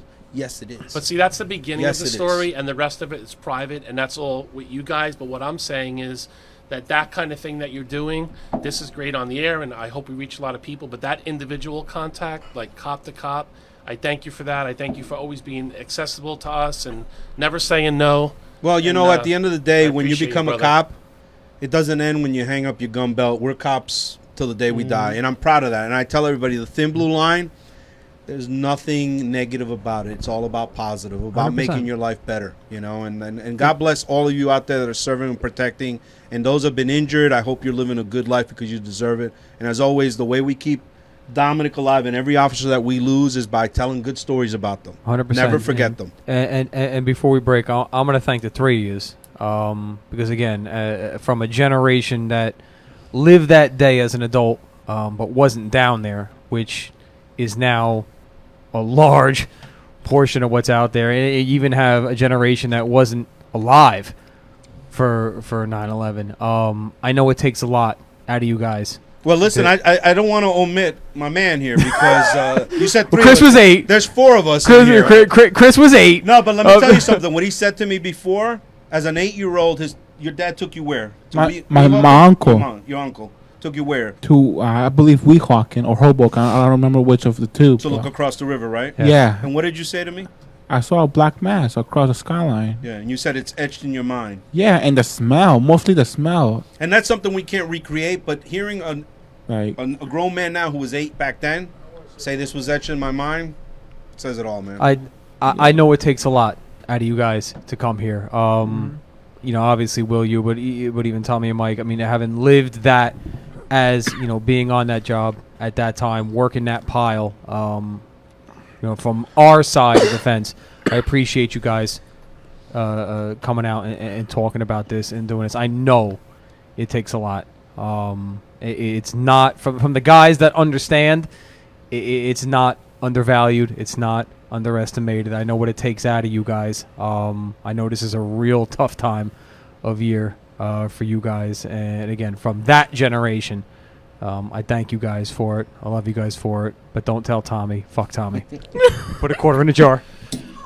Christian, do you have a live read? Of course. All right, Chris is going to do a live read and take us to break. Yeah, all right. Bluestress.com. No. Barash would have been a good one. Oh, Barash? Oh, yeah. Oh, Barash would be a good one. Do Barash. Yeah. Barash and McGarry. All right. So now that we're speaking about 9/11 and, you know, such a tragic day that occurred, the law offices of Barash and McGarry are determined to fight for the victims of 9/11 and pursue a fair compensation. Just call today at 212-385-8000 or go to 911victims.com. Yeah, you did well. And also, I might add that any officer that was down there from 9/11, I think it's up to 8 months after, if you're not registered for the Victims Compensation Fund, you should be. That's been extended. A lot of people spent a lot of time fighting to get those benefits for anybody that was down there. So there's still time to sign up for that. If you were down there, please look up the Victims Compensation Fund. You can just Google it. It'll give you the information and get yourself signed up for that. I think they extended that to like 2090, I think. Right, but the extent, but 2090, really? Yeah, something like that. They've extended. Hold on, they've extended it 70 years. So if you get cancer when you're 162, you're still covered. Is that what you're saying? I don't know. That's what I've heard. Like, I don't. The sign-up time is not unlimited. That will eventually. 2090. That'll eventually run out. So we need people to do that. If you were there from 9/11, maybe it's someone else who said. I don't know. I hope I make it to 2090. I wonder what a future will hold by that time. That'll be 70 years from now. I'll be about 120. 117. You'll be a spring chicken. Yay. Jacob, take us out. We'll be back in about, 4 minutes? I really got to pee, so let's maybe go 4 for and a a double. half. Let's do a double break. Want to do a double? Yeah, let's do a double. All right, we're going to run a double. Stretch our legs and run a double. We'll get some pizza. We'll get some pizza from Christian. I don't make pizza, so. No? Are we good? Go. If you are searching for a doctor that truly cares about your overall health and well-being, contact Dr. Alex at Tri-State Health and Wellness. For more than 11 years, Dr. Alex has been treating law enforcement professionals and their families while focusing on one-on-one care so you never feel rushed. All necessary testing can be conducted during your visit, and they feature flexible hours and appointments to accommodate alternating work schedules. Tri-State Health and Wellness is conveniently located in Fair Lawn, New Jersey. Contact Dr. Alex today by visiting www.bluetristate.com. Mortgages for everyday heroes. From Michelle Hendershot and Homebridge Financial Services. If you're looking to purchase a home or refinance an existing mortgage, Michelle Hendershot can assist you every step of the way. With over 10 years of experience assisting law enforcement officers with their dream of owning a home, the choice is simple. Contact Michelle Hendershot today. Visit www.mortgagesforblue.com. Are you tired of sleeping alone each night? Feeling sluggish during the day? Is your snoring keeping your spouse awake at night? If you find yourself spending too much time on the couch, maybe it's time to visit Dr. Michael Doblin of At Home Sleep Solutions. Dr. Doblin is the preferred sleep apnea doctor of New Jersey's law enforcement officers. With the help of a custom-fitted oral device, you can finally say goodbye to noisy, antiquated sleep apnea machines. For more information and to schedule an appointment today, contact Dr. Michael Doblin. Visit www.bluesnore.com. Moment of Silence, Inc., along with Blue Suicide, is a nonprofit organization founded to support and raise awareness about the epidemic of suicides amongst law enforcement, military personnel, and first responders. For more information on how you can help, visit momentofsilenceinc.org. If you're in the market for a new vehicle or a certified used vehicle, then visit Fetty Auto Group, located at the junction of Route 46 and Route 3 in Clifton, New Jersey. Fetty Auto Group stands shoulder to shoulder with the men and women in blue. Stop by and ask for Troy Mall and ask about the offers for first responders. For more information, visit FettyAuto.com. That's FETTEAUTO.com.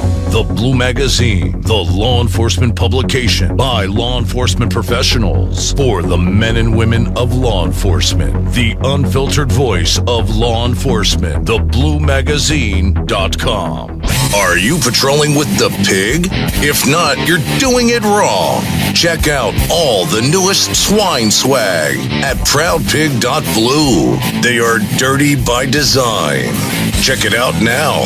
Visit www.proudpig.blue for all your swine swag. Visit www.proudpig.blue.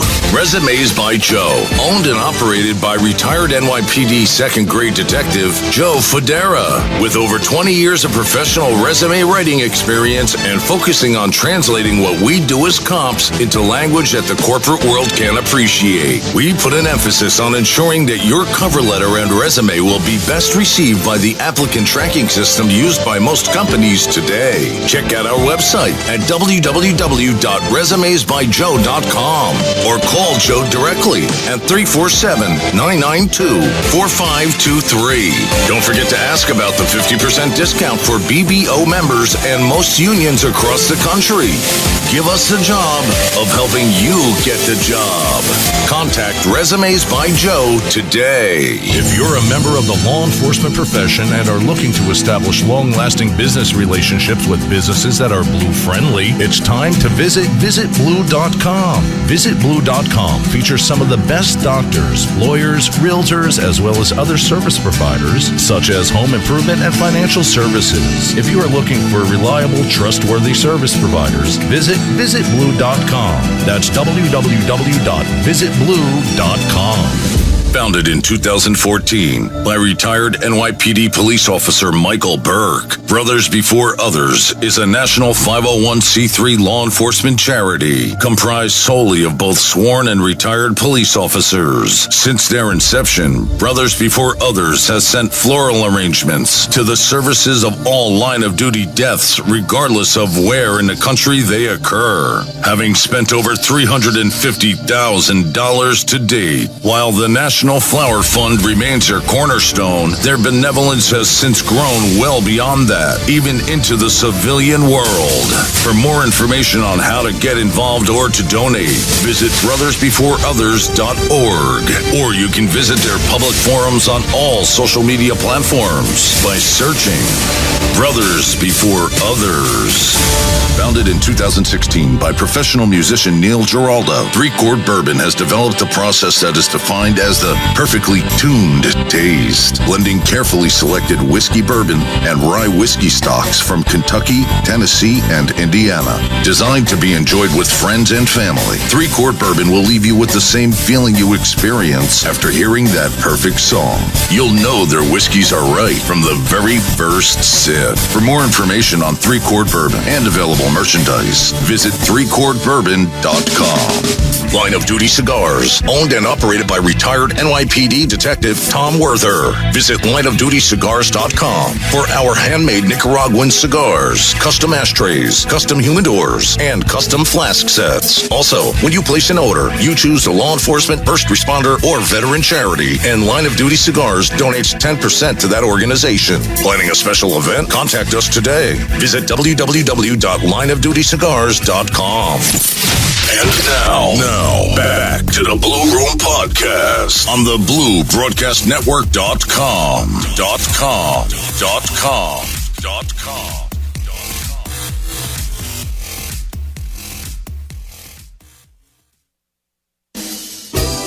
If you are searching for a doctor that truly cares about your overall health and well-being, contact Dr. Alex at Tri-State Health and Wellness. For more than 11 years, Dr. Alex has been treating law enforcement professionals and their families while focusing on one-on-one care so you never feel rushed. All necessary testing can be conducted during your visit, and they feature flexible hours and appointments to accommodate alternating work schedules. Tri-State Health and Wellness is conveniently located in Fair Lawn, New Jersey. Contact Dr. Alex today by visiting www.bluetristate.com. Mortgages for everyday heroes. From Michelle Hendershot and Homebridge Financial Services. If you're looking to purchase a home or refinance an existing mortgage, Michelle Hendershot can assist you every step of the way.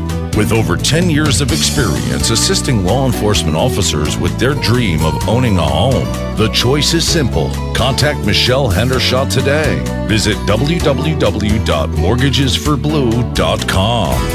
Are you tired of sleeping alone each night? Feeling sluggish during the day? Is your snoring keeping your spouse awake at night? If you find yourself spending too much time on the couch, maybe it's time to visit Dr. Michael Doblin of At Home Sleep Solutions. Dr. Doblin is the preferred sleep apnea doctor of New Jersey's law enforcement officers. With the help of a custom-fitted oral device, you can finally say goodbye to noisy, antiquated sleep apnea machines. For more information and to schedule an appointment today, contact Dr. Michael Doblin. Visit www.bluesnore.com.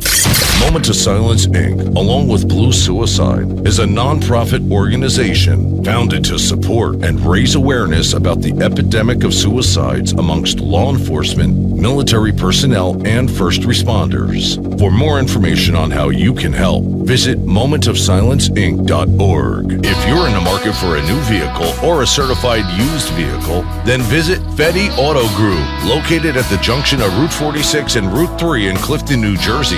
Fetty Auto Group stands shoulder to shoulder with the men and women in blue. Stop by and ask for Troy Mall and ask about the offers for first responders. For more information, visit FettyAuto.com. That's FettyAuto.com. The Blue Magazine, the law enforcement publication by law enforcement professionals for the men and women of law enforcement. The unfiltered voice of law enforcement. TheBlueMagazine.com. Are you patrolling with the pig? If not, you're doing it wrong. Check out all the newest swine swag at ProudPig.blue. They are dirty by design. Check it out now. Visit www.proudpig.blue for all your swine swag. Visit www.proudpig.blue. Resumes by Joe. Owned and operated by retired NYPD second grade detective Joe Federa. With over 20 years of professional resume writing experience and focusing on translating what we do as cops into language that the corporate world can appreciate. We put an emphasis on ensuring that your cover letter and resume will be best received by the applicant tracking system used by most companies today. Check out our website at www.resumesbyjoe.com or call Joe directly at 347-992-4523. Don't forget to ask about the 50% discount for BBO members and most unions across the country. give us the job of helping you get the job. Contact Resumes by Joe today. If you're a member of the law enforcement profession and are looking to establish long-lasting business relationships with businesses that are blue-friendly, it's time to visit visitblue.com. Visitblue.com features some of the best doctors, lawyers, realtors, as well as other service providers, such as home improvement and financial services. If you are looking for reliable, trustworthy service providers, visit visitblue.com. That's www.visitblue.com. Founded in 2014 by retired NYPD police officer Michael Burke, Brothers Before Others is a national 501c3 law enforcement charity comprised solely of both sworn and retired police officers. Since their inception, Brothers Before Others has sent floral arrangements to the services of all line-of-duty deaths, regardless of where in the country they occur. Having spent over $350,000 to date, while the National Flower Fund remains their cornerstone, their benevolence has since grown well beyond that, even into the civilian world.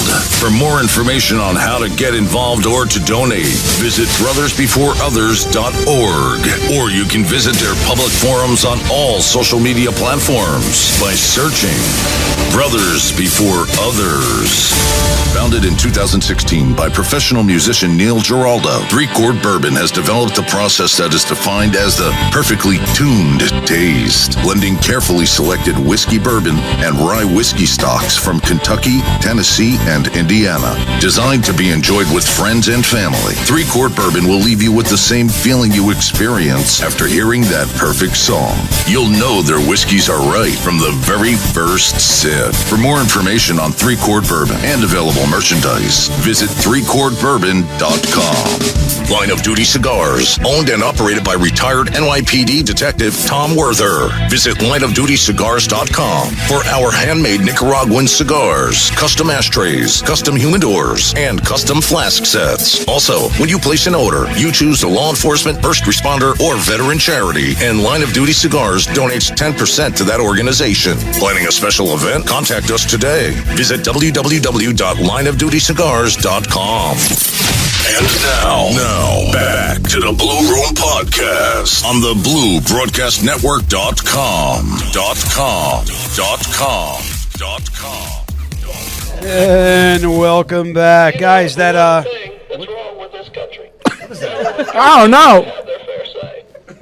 Is that Bubba Clinton? I don't know. Do you know that Bill Clinton now endorses Line of Duty cigars? Well, he should. Oh shit! I didn't know. You can't say you love your country and hate your government.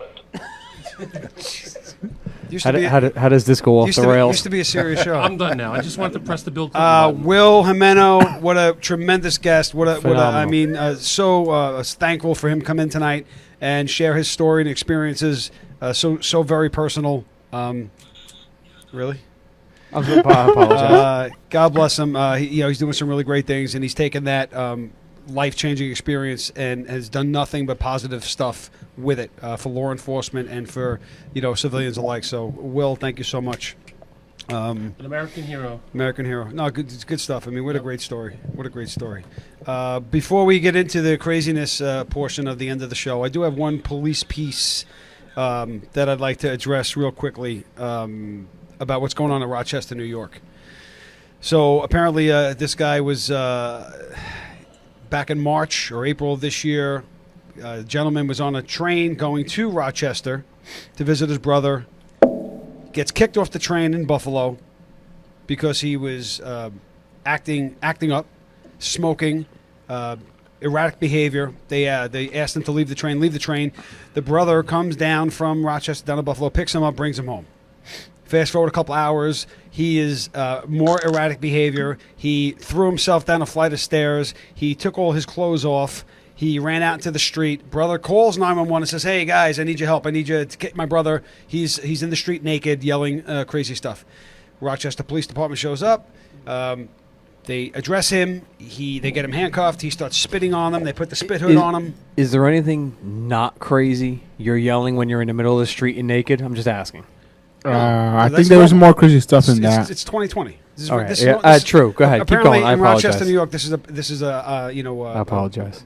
regular behavior. I apologize. So the cops arrive to get him in cars. They put the spit hood on him. He then begins to spit even more. He's throwing up. He's kicking. He's yelling at the cops, "Give me your gun!" The cops do the best they can to restrain him. Call 911. I mean, call a bus, obviously, and the bus comes there. He goes into cardiac arrest.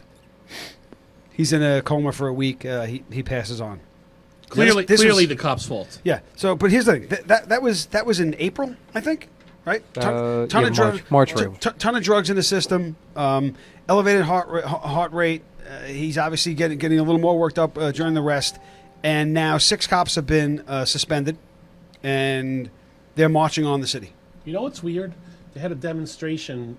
People demonstrated. It's like 6 people laying in the street naked, and then they all put spit hoods on, and they did this demonstration for like 25, 30 minutes, And nobody suffocated. and nobody died. They all survived. It's amazing how that works, They right? had the same spit hoods on, Well, here's the thing. but Anytime they didn't have any drugs in their system. Well, they might have. Well, not the kind that will kill you, like the other guy. did. Trace marijuana, Right. maybe. Okay. They Just did, weed. they did an investigation at the time of that guy's death. They did an investigation like they would always do anytime someone dies in police custody or directly following police custody, and found no problems. Everything's cool. Fast forward 6 or 8 months, and now we realize there's a payday. So the family gets back in the game here and says that, Junior was mistreated. The mayor in Rochester, Lovey Warren, she took some heat. Her name is Lovely Warren. Lovely. Warren. Yeah. Oh, it's not. L-Y, Yeah, lovely. lovely. Okay. Yeah. No, it's Not to be confused with Mrs. Howell. That was Lovey. This Right, is Lovely. Okay, that's what I thought for a second. I was going to make a I think I Bill mispronounced Gonzalez it at joke, first. but- So she takes some heat. She takes some heat, and they're calling for her resignation.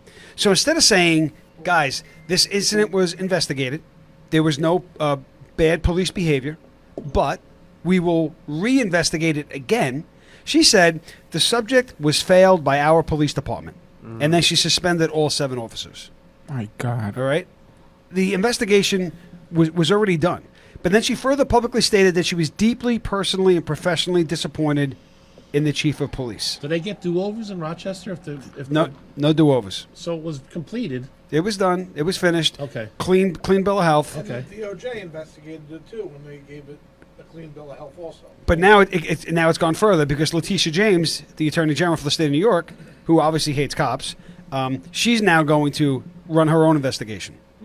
So the chief of police there, his name is Singletary, 20-year veteran. He responded and said, "As a man of integrity, I will not sit by idly while outside entities attempt to destroy my character and integrity." awesome. And he's put his letter of resignation in. Awesome. But not only him. He's not the only guy that retired there. Deputy Chief Morabito, 34 years on the job. Commander Rivera and Carrera, gone, retired. Deputy Chief requested to return to his rank as captain, and 2 other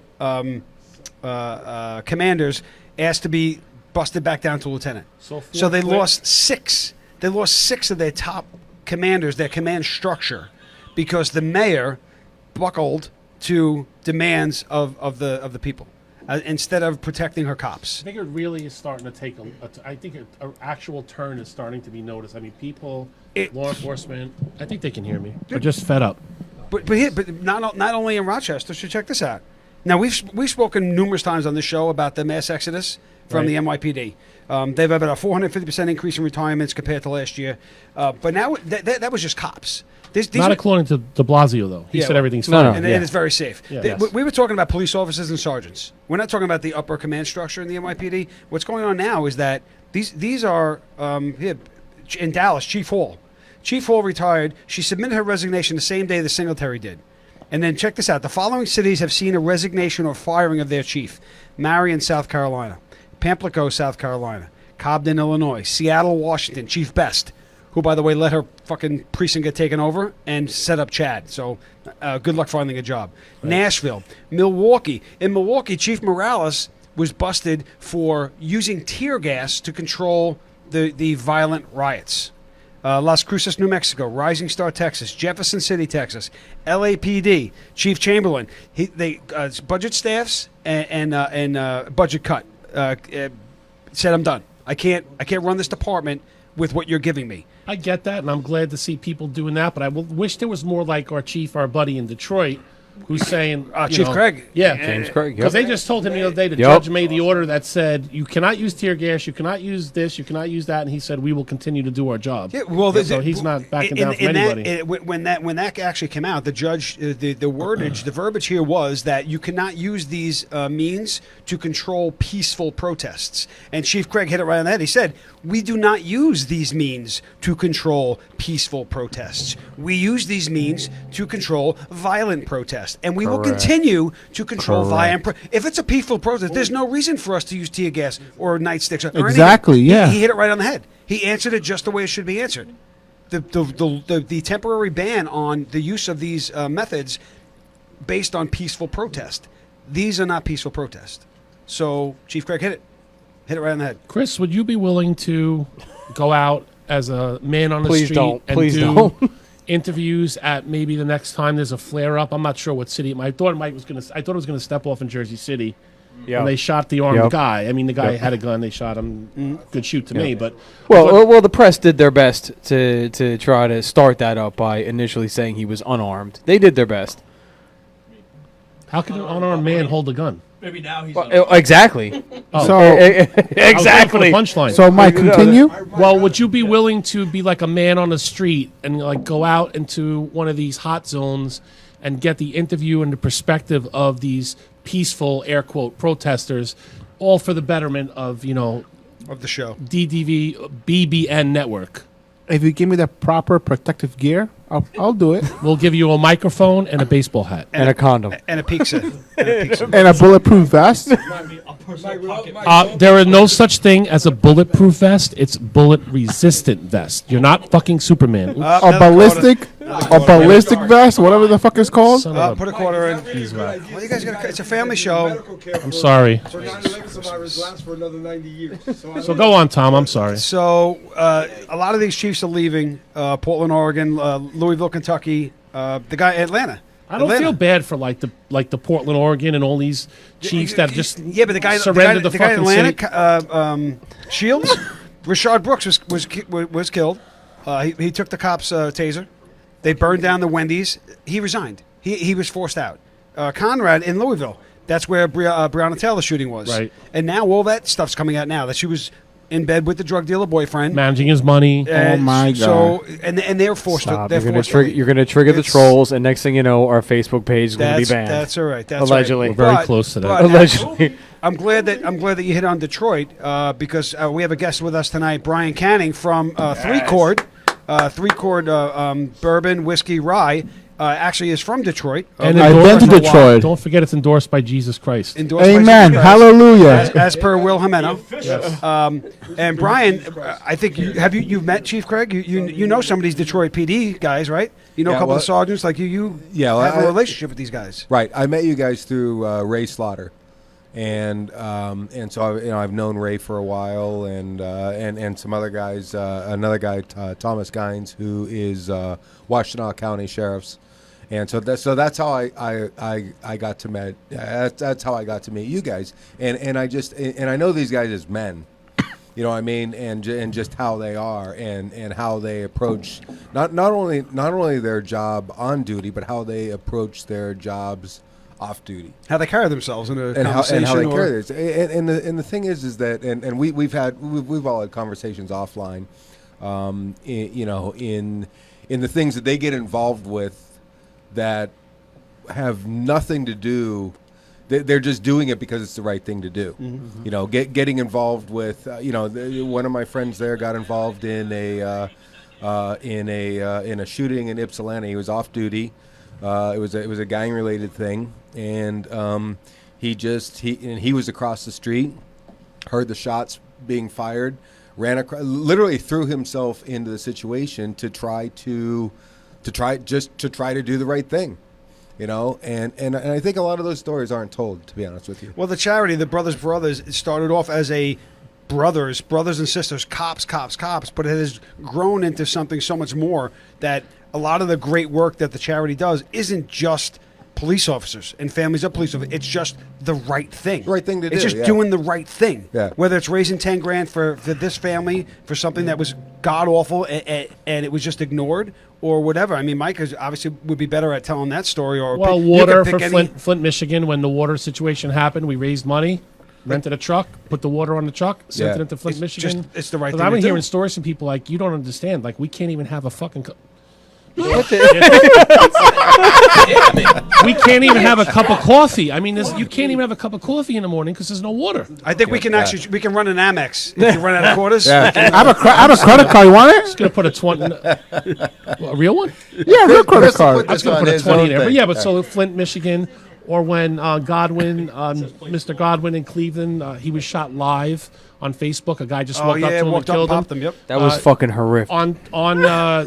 On the charity page, someone said, "Oh, that was horrible," and they just like made a donation. And then the next thing you know, it's $7,000 in a couple of days, and we're not a check in the mail charity; we're a face to face, and that's how we went. We went out to Detroit, we stopped there, we honored officers there, we picked up bikes. Then we went Did you guys see Jimmy from Detroit?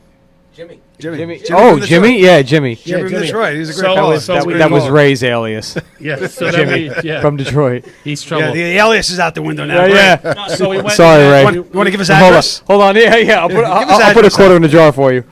I was telling a heartwarming story about I'm the sorry. I charity. apologize. Go ahead. So we went out to Cleveland and we gave the mom of his two youngest children a check for $7,500, and we bought the kids like some gear like basketball shoes and stuff like that. That was the small part, but it actually turned out to be one of the biggest things because we didn't know. What she told us was when he was killed, he was on his way to go get the kids basketball net and rim for their basketball court.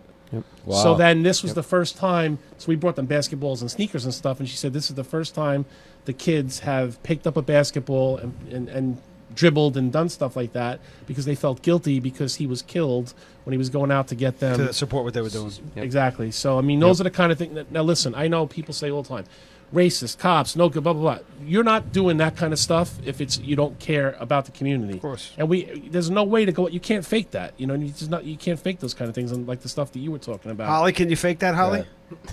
I'm just curious. I'm just asking, just random question. I believe she can. I believe she can fake it. Yeah, Holly can fake it. Yeah, I believe so. Which is All right, what Chris- drives me crazy. Christian says Holly can fake it. Really? This is a Harry met Sally moment that's going to happen right here? I don't know. Chris met Holly moment? But yeah, so that kind of Excuse stuff me? drives me crazy. It was a movie, Chris. Shut up. Oh, It was so that kind of stuff drives me crazy because we're out there trying to do good things, and the first thing they'll say is, "Oh, brothers before others." That means you care about cops more than you care. Well, listen, Yup. why? How come doctors can take care of I do. doctors and I do. right? You do what? Care more about cops than most other people. Right, but what I'm saying is, the philosophy, right? If you take care of each other and you're a happy, healthy, It's the plane crashing. vibrant It- police officer, then you're better to serve the community than if you're a cynical, If miserable fuck. Cranky old if, shit. if the plane is crashing, yeah, there you go. Right, you if take care of if the yourself plane is first. crashing, they tell you put the oxygen mask on yourself first, because if you don't take care of yourself, you're no good for anybody else. And you know this because you've been on lots of planes that crashed? Is that what you're trying to I guess Or so. maybe I'm a stewardess. Or if you're a lifeguard and you're trying to save somebody that's drowning in the ocean, sometimes they have to take action where they have to like Don't you, knock got, people yeah, out. you got to put your Don't beer down assume first how before I you jump out of identify. the chair. So, right. So that's the kind of thing that like when people see the charity or the police work, police stuff that they do, they'll say, "Oh, they care about themselves. They don't care. They don't take 2 seconds to like click on a link At all. Look at a website and see the stuff that we're trying to do." So, Brian, 3-Court, I know we've had this discussion on more than one occasion, your charitable work and what you guys stand for. And although you are a for-profit company, you do a lot of charitable work. Can you give us a little insight on what I know you were involved with the Booster Club, or I'm not sure what the club is called in Michigan for the football players, Yeah, or the sporting arena? Yeah, it's called For Those Who Stayed. So just a little bit of background. So my part. So I was in the music business. 3-Chord is the basis of the blues. It's the 1-4-5 progression on guitar. My partner, Neil Giraldo, he's very successful in the music business. He and his wife, Pat Benatar, have been very successful for numerous years. And so the backstory of this is we collaborated on a handful of projects, and when one of them was we produced a video called Christmas in America, and that was produced. So Patricia, his wife, came from Long Island. A lot of people where she came from. After 9/11, they were affected down there. So a lot of kids were left without not only losing one parent, but in some cases two parents. Yeah. Sure. Yeah. So and the way this business works, especially back then, that was that was 19 years ago, I guess, Yeah, right? 2001. Yeah, 2001. So so we put together in a very short period of time a video. They wrote what is and I'm biased, obviously, but I think one of the most beautiful Christmas songs ever. And so we produced a video. We got it aired on a company out of Long Island at the time called Cablevision, and they owned a network called Women's Entertainment Television, WeTV. And I said, and I went to them and I said, listen, we have this idea, and so they were all into it. So they aired that video at the top of the hour for everything that they were doing. And then when we released the song, 100% of the proceeds, 100%, went to a foundation that Patricia had, was working with down there. So that we could put funds back towards the community. So I've known them for a long time, and we all have very similar philanthropic. My wife, who has passed away, was one of the three founders, her, Neil, and myself, of 3 Chord Bourbon. And we just have always, from day one, had a philanthropic approach. And so originally, the way that this company was launched was that Neil is from Cleveland, Rock and Roll Hall of Fame's in Cleveland. Nobody knows why. Been there.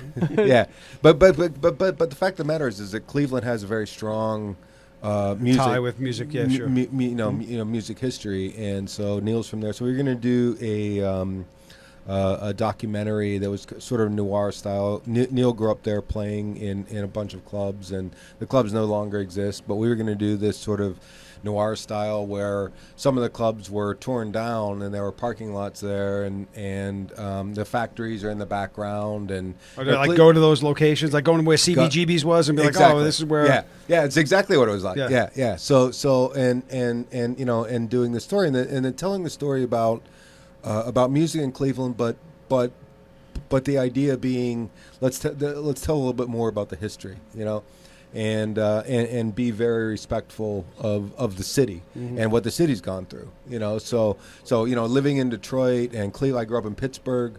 Like all those blue collar towns are really the fabric of a lot of music, And so we were going to do this documentary, and we were sipping Basil Hayden at the time, and I said, I think I can get a spirit sponsor for this documentary. And Neil said, what if we created our own spirits company? And what if there was a way that we could incorporate sound or music? I'm like, well, okay. Knowing nothing about bourbon or any of those kinds of things. But we also, but during that conversation, it was always like, we're going to give back from day one. And that's what we did. So we support various blues organizations. We're very strong in Western New York, where our investors come from, and so we support, Western New York Blues Society, Cancer Society, all these different sorts of things because it's literally part of our DNA. We want to support people who are helping to just make things better for everyone, regardless of any kind of political affiliation. That's something that is. Music's one of those things that you kind of separate. It doesn't really matter. Yeah. It's much like cigars and booze. Like I say it all the time. I go to a cigar lounge, and we don't talk about politics. We don't talk about religion. We don't care about sexual. We don't give a shit. We just have a conversation. Music, same way. Oh, you like this? I like that. Great. Everything else just kind of falls to the wayside. Yeah. It means nothing. I don't care what you believe in that because you're not going to convince me. I'm not going to convince you, and I don't really want to. Yeah, who cares? But we're Yeah. sharing. But listen we're to this sharing song, it, we're right? sharing- That's exactly. But freaking- I feel something. I feel like right, this is right. a connection that we have. Well, you know what, Tom? So one of the things in when I was was doing I've done a lot of music. I've done a lot of brand launching. Everything generally ties back into social causes. And I used to be trotted around by one of the largest advertising agencies in the country, and I do these speeches, and I would say music is the confluence of cultures. It's really the only universal language. And so, we did an enormous amount of work in the hip hop community back in the 90s. Dude, walk this way. Right? Yeah, walk this way, Aerosmith. Yeah, what's funny is that at the time, I was on the board of an organization called Knowledge is Power Foundation with Power 106. And so here, it's Hot 97. It was MS Broadcasting. Sure. And so at the time, we were launching my wife, she's passed on at the time. She was one of the founders. But at the time, there was the whole West Coast, East Coast, stuff with Death Row Big East, Tupac, and sure, Def Jam and Puffy and Suge Knight and all that stuff. And we were like, let's take this as an opportunity to get into these communities, and let's try to bring people together using music, And so so an example of that was we did this environmental thing. Used oil recycling was a big thing in the 90s, and so we did this thing where if people were recycling their used oil and dumping it into a drain, it went out to the ocean. Doesn't matter whether you're in Seaside Heights or it all ends up in the same place. It always ends up in the same place. So what we wanted to do was, can we get some of these artists? So we got Dre and Warren G and some of the people that were big at the time. And then what we did Regulators. What we did. Warren G, regulators. That's good. It's like it's heavy on my rotation right now. 90s hip hop. Swear to God, I was playing it before we started. But the cool thing about it was that we got these artists to jump in, and they and they were all about it. They were all about community, and the thing is that there are so many stereotypes that for you and from a universal level, there's stereotypes about cops. There's stereotypes about hip hop. Sure, there's of course. Stereotypes, but these guys all just jumped in, and it wasn't how much you're going to pay me, whatever. It's like you explain what the situation is, you explain how serious it is, and people jump in. So we would do these things in Compton and Long Beach where I do these dance parties and things like that, and you bring your used oil to a Pep Boys. We did this to a Pep Boys in Compton, and we had literally on one Saturday we had probably 500 or so people there, and SWAT came out, helicopters, everything else. We had, and you guys are all in this, so gang sets, right? Sure. So we had Crips, Bloods, MS-13. We had everyone that came together. They're all dancing. It's. Not the Latin Kings, though. They weren't very. They didn't get. The Latin Kings didn't get along with the Crips or the Bloods. They were their own. No, but we had problems. We had Grape Street. We had. I don't want Asietas. I don't want. But my point is that They came together. for music, and so common thread. So people are there's a common thread. You know what I mean? And so it's a very long-winded way of saying that we wanted to create a company that gives back to the community from day one, and we wanted to support people like you guys who are like-minded, and stereotypes aside, all the opinions aside, you guys are doing great things, and so that's why we're very, very proud to help support you guys, across the board, and I, and when Ray said, you got to meet these guys, you got to get Jimmy from Detroit. Yeah, Jimmy from Detroit. Said you got to meet these guys because I'm a huge boxing guy, and and so when we learned about some of the things that you guys were doing, it's like, this is the right thing to do. We can't. We're Tyson or Roy Jones Jr. Who wins that? Oh, wow. shit. Who runs that? I don't. Come on. Listen, I'm just gonna say this: Marvin Hagler. You know what they say. Marvelous Marvin. You know what they say. Yeah, once you go black, they never Do go. you know what they say? Do you know what they say? Do you know what they say? Music. Do you know what they say? Hey, music music brings peace to the world. It soothes the soothes the savage It beast. does. Listen, That's why music festival exists. That's why everybody's happy and elated. Hey with- Brian, have you ever heard of a guy named Tiesto? yeah, but So, it's so not listen, just music. I If hope can I get to hope the you other understand side- now why 3-Chord Bourbon is the official bourbon of the Blue Room podcast. If you Yep. could get to the other side of the bullshit, like so when we went out to Cleveland, right? Like I don't normally that woman and her kids, like they might see a cop on the street and be like, oh, like get that feeling, you know what I mean, that people say they get. But if you get to the other side of the bullshit, and now we go out to lunch with them after that. We went to what's the barbecue place that takes care of the law enforcement? Mission Barbecue. So we go to Mission Barbecue. We take them out for lunch, and you're just sitting there talking to the kid, and then the guard drops, and then he's like, "Oh, Mr. Mike, can you help me color?" It's just. Well, I think what I associate I this just with hope. is that I just wanted the whole. every person, right? I don't care the skin color, your religious preference, your sexual preference, what you got between your legs. Every person knows a cop, right? And every person knows a cop that's a really good human being. And I try, and this is the conversation I have with, I can't tell you who, not my wife, but this is the conversation I've had often. Everyone has someone like that. If you can imagine that 90%, 95% of cops are that person, you're fine. That's 850,000 out of the 900,000 that are in the country. Because, more. because it's true. It's true. So you turn around and go, so someone out there going, kill the cops, fuck the cops, blah, blah, blah. That person holding that sign knows a cop who they love dearly and thinks they're different from the rest of the cops. No. They're the same as the rest of the cops. It's simple as that. Some of my kids' teachers, I've had conversations and I say, well, they're protesting, they're anti this or that. You know me? Yeah. What do you think of me? I think you're awesome. You're the greatest thing since sliced bread. Best thing since 3-Chord. I am a representation of the other 850,000 cops that you don't know. It's straight up. You read about the bad stuff. You hear about, and it's not even the bad stuff. It's the stuff that the mainstream media will shove down your throat. If you treat every cop like the one or two cops that you know in your life, you're fine. Because that's who we are. That's who we are. Anyway, back to blues. My first concert I ever saw with my wife when we were back in, 95, was Johnny Hammond and G Love at the Bottom Line, Lower East Side, West Side, across from NYU.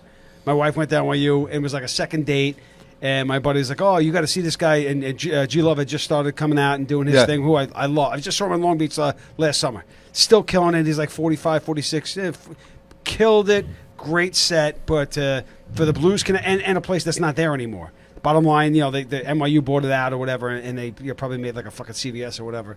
But to have seen them there, like literally in a space this size, in row one, and like and I knew obviously knew Johnny Hammond, but G Love was new, and to have them play, and he was like 19 then. And he just strummed, and you say the passion, and you say, oh, music brings people together. I don't care who you are.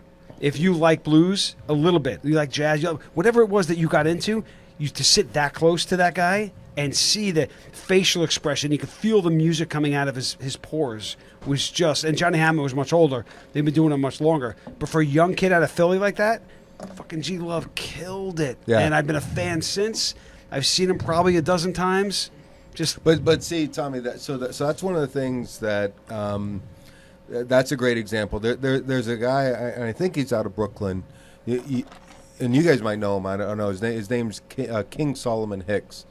He's a fantastic blues guitar player, and he plays down here in Jersey. There's a place in Madison called Shanghai Jazz Club, and I met him there, and he just the passion, because what's happening is that so blues as a genre is, I don't want to say it's dying, but it's, everything came out of the blues, right? So R&B, everything came out. That's true. Yep. And blues is uniquely American. All those guys that came out from the way it worked is a lot of these guys came out of Louisiana, and then they came up the Mississippi Delta. They went to Chicago. Chicago south. blues is different, and Muddy Waters and all those guys. They took it and they made their own. They made their own stamp. Yeah, on they it. owned it.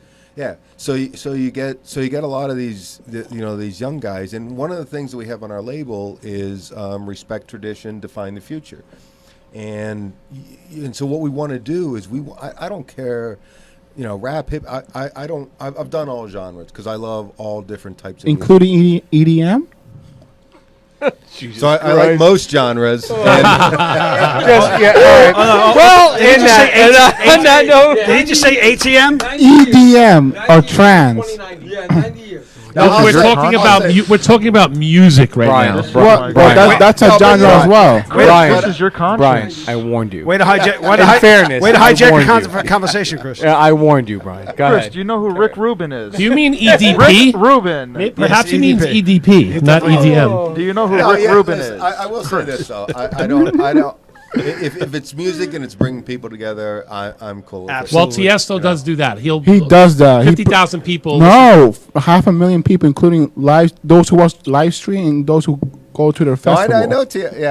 Yeah, live stream's not it's- Don't say you know Tiesto. Do not say Take it that. back. Do not say that. You He's see gonna his start eyes light rubbing- up? he's You gonna- will- you He's will ready wait- to start rubbing your leg under the table. Look at his hand. All right, keep your hands above the table. You'll wake up. He'll be on your couch. You don't want to do Oh that. my God! yo. Keep him away from your pillows. Humping your pillow. Yeah, exactly. Allegedly. But I have to say, in Chris's defense, I have to say that's That might be the direction. For 30 seconds, it's okay. I mean, Yeah, but you don't Well, want, yeah, but- honestly though. But you don't want it to go in the way of Big Band. Think about Big Band. Who listens to Big Band? Big Band is. I don't know who that is. Big Band is a music genre. So that's like my father-in-law, who's 85. That's 30s and 40s. Big Band.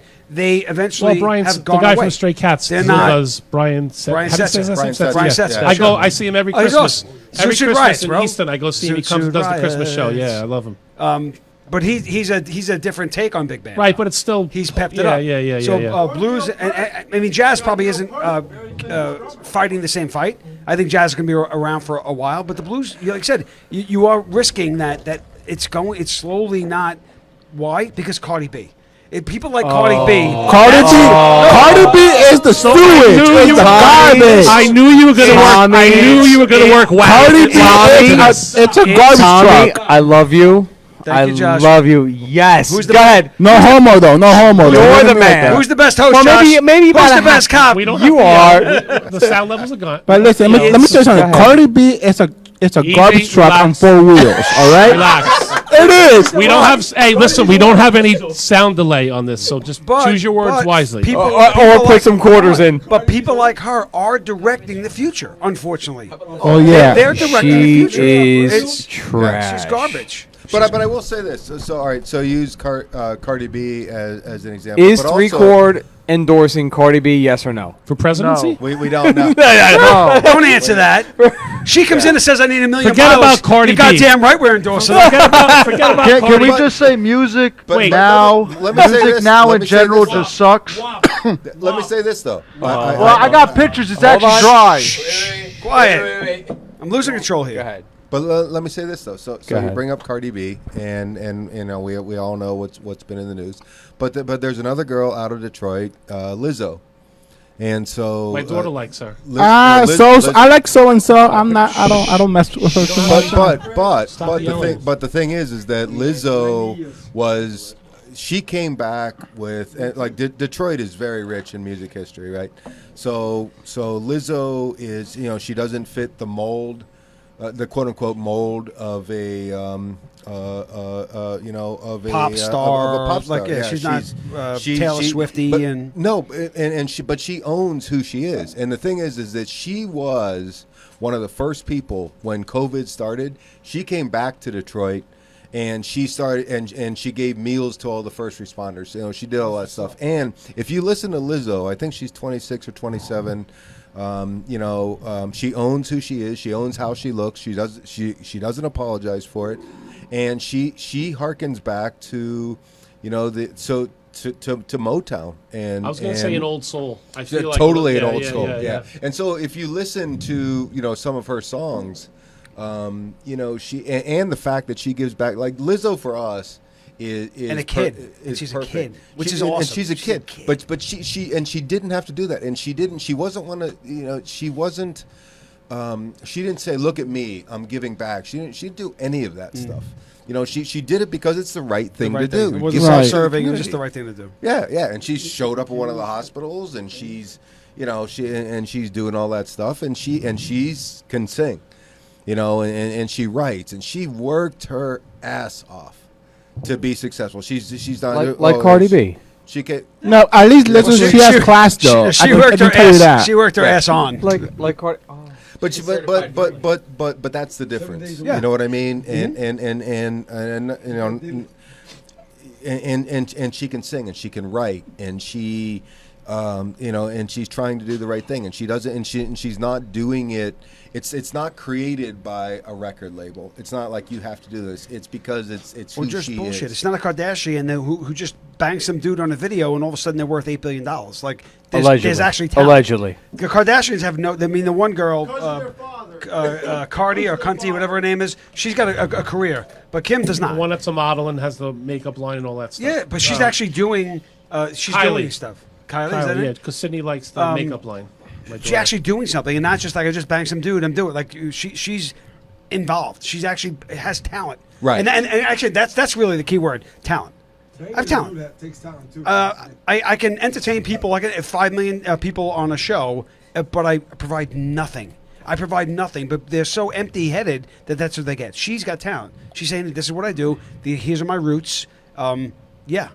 Yeah. I'm gonna. Pat I'm, Benatar we're has gonna- talent. Can I just say one thing? You call her Patricia. I'm just going to call her Pat because that's what when I 3 cassette tapes of Crimes of Passion. I went through 3. I burned through Have you- 3 hold on. Have you cassette ever- tapes have of you ever- Crimes of Passion. Hell is for children. Have you I ever love that been? song. Have you ever been to a Pat Benatar night in a bar on Long Island? No. When there's 150 people and there's like 70 women dressed just like Pat Benatar I love from Pat different Benatar, levels. the way she dressed Oh, growing it's up. Oh, my hysterical. God. 80s, 90s, the hair. It's comical. But she's from Long Island, so there's a connection there. And when they do Pat Benatar nights, and you get different decades of Pat Benatar, sort of like what was the movie Fast Times at Ridgemont High? Right. Oh yeah. Right? They're like, oh, this is Pat Benatar. Oh, there's 3 of them. Like she's Right. an icon. She's people. I'll tell you what. I love the guitar break when he goes 1, 2, 3, But- 4. People don't dress like Madonna. There's no Madonna nights. Promises in the Dark. There's no Madonna nights. I'm going to go through the whole album, so just get ready. Well, I can tell you this. I'd rather listen to Biggie or Tupac over Cardi B any day. I'm gonna be honest with you right now. Hold on. All of you right now. Thank God. Hold on. If you Thank could- God for that. If you could have sex with Cardi B or Biggie, which would you do? Oh, jeez. Obviously, Cardi B. obviously- 90 years from now. Nothing is obvious when we're dealing You know, with this. Trust me when I tell you, Biggie's butthole would be much tighter than Cardi B's. honestly, I'd rather That do. really- I'd rather do it with Yeah, Kylie you Jenner. just put it in anyway. Can we not Oh, talk it's about over. a legend? Wow, It's Can over. we not talk about a legend? We're off the please? rails. We're good. That wasn't a curse, but Yeah, 7 days a week. I agree with that. yes. All right, Tommy, let me ask you a question. Who do you have sex with, Tiesto or Taylor Swift? Tiesto, of course. Tiesto, you Yes, because I know he takes it in the butthole. Well, it depends. It depends. Chris, does he drive a Ferrari? No, he drives a McLaren actually. Hey, by the way, just for drives the a record, McLaren. off the rails. just for the record, 3 chords not supporting this. This went, How quickly they distance themselves. this went completely off the rails. Like, what just happened? Listen, question I love my you, bro, God. But all night tonight, you were like Yeah. completely surprised. Yeah, There you exactly. go. Look, you're safe. There you go. When I didn't think you could get any lower, you just sink a little bit lower. Yeah. It's like, Yeah. bro, it's just like, But you know, totally relieve yourself.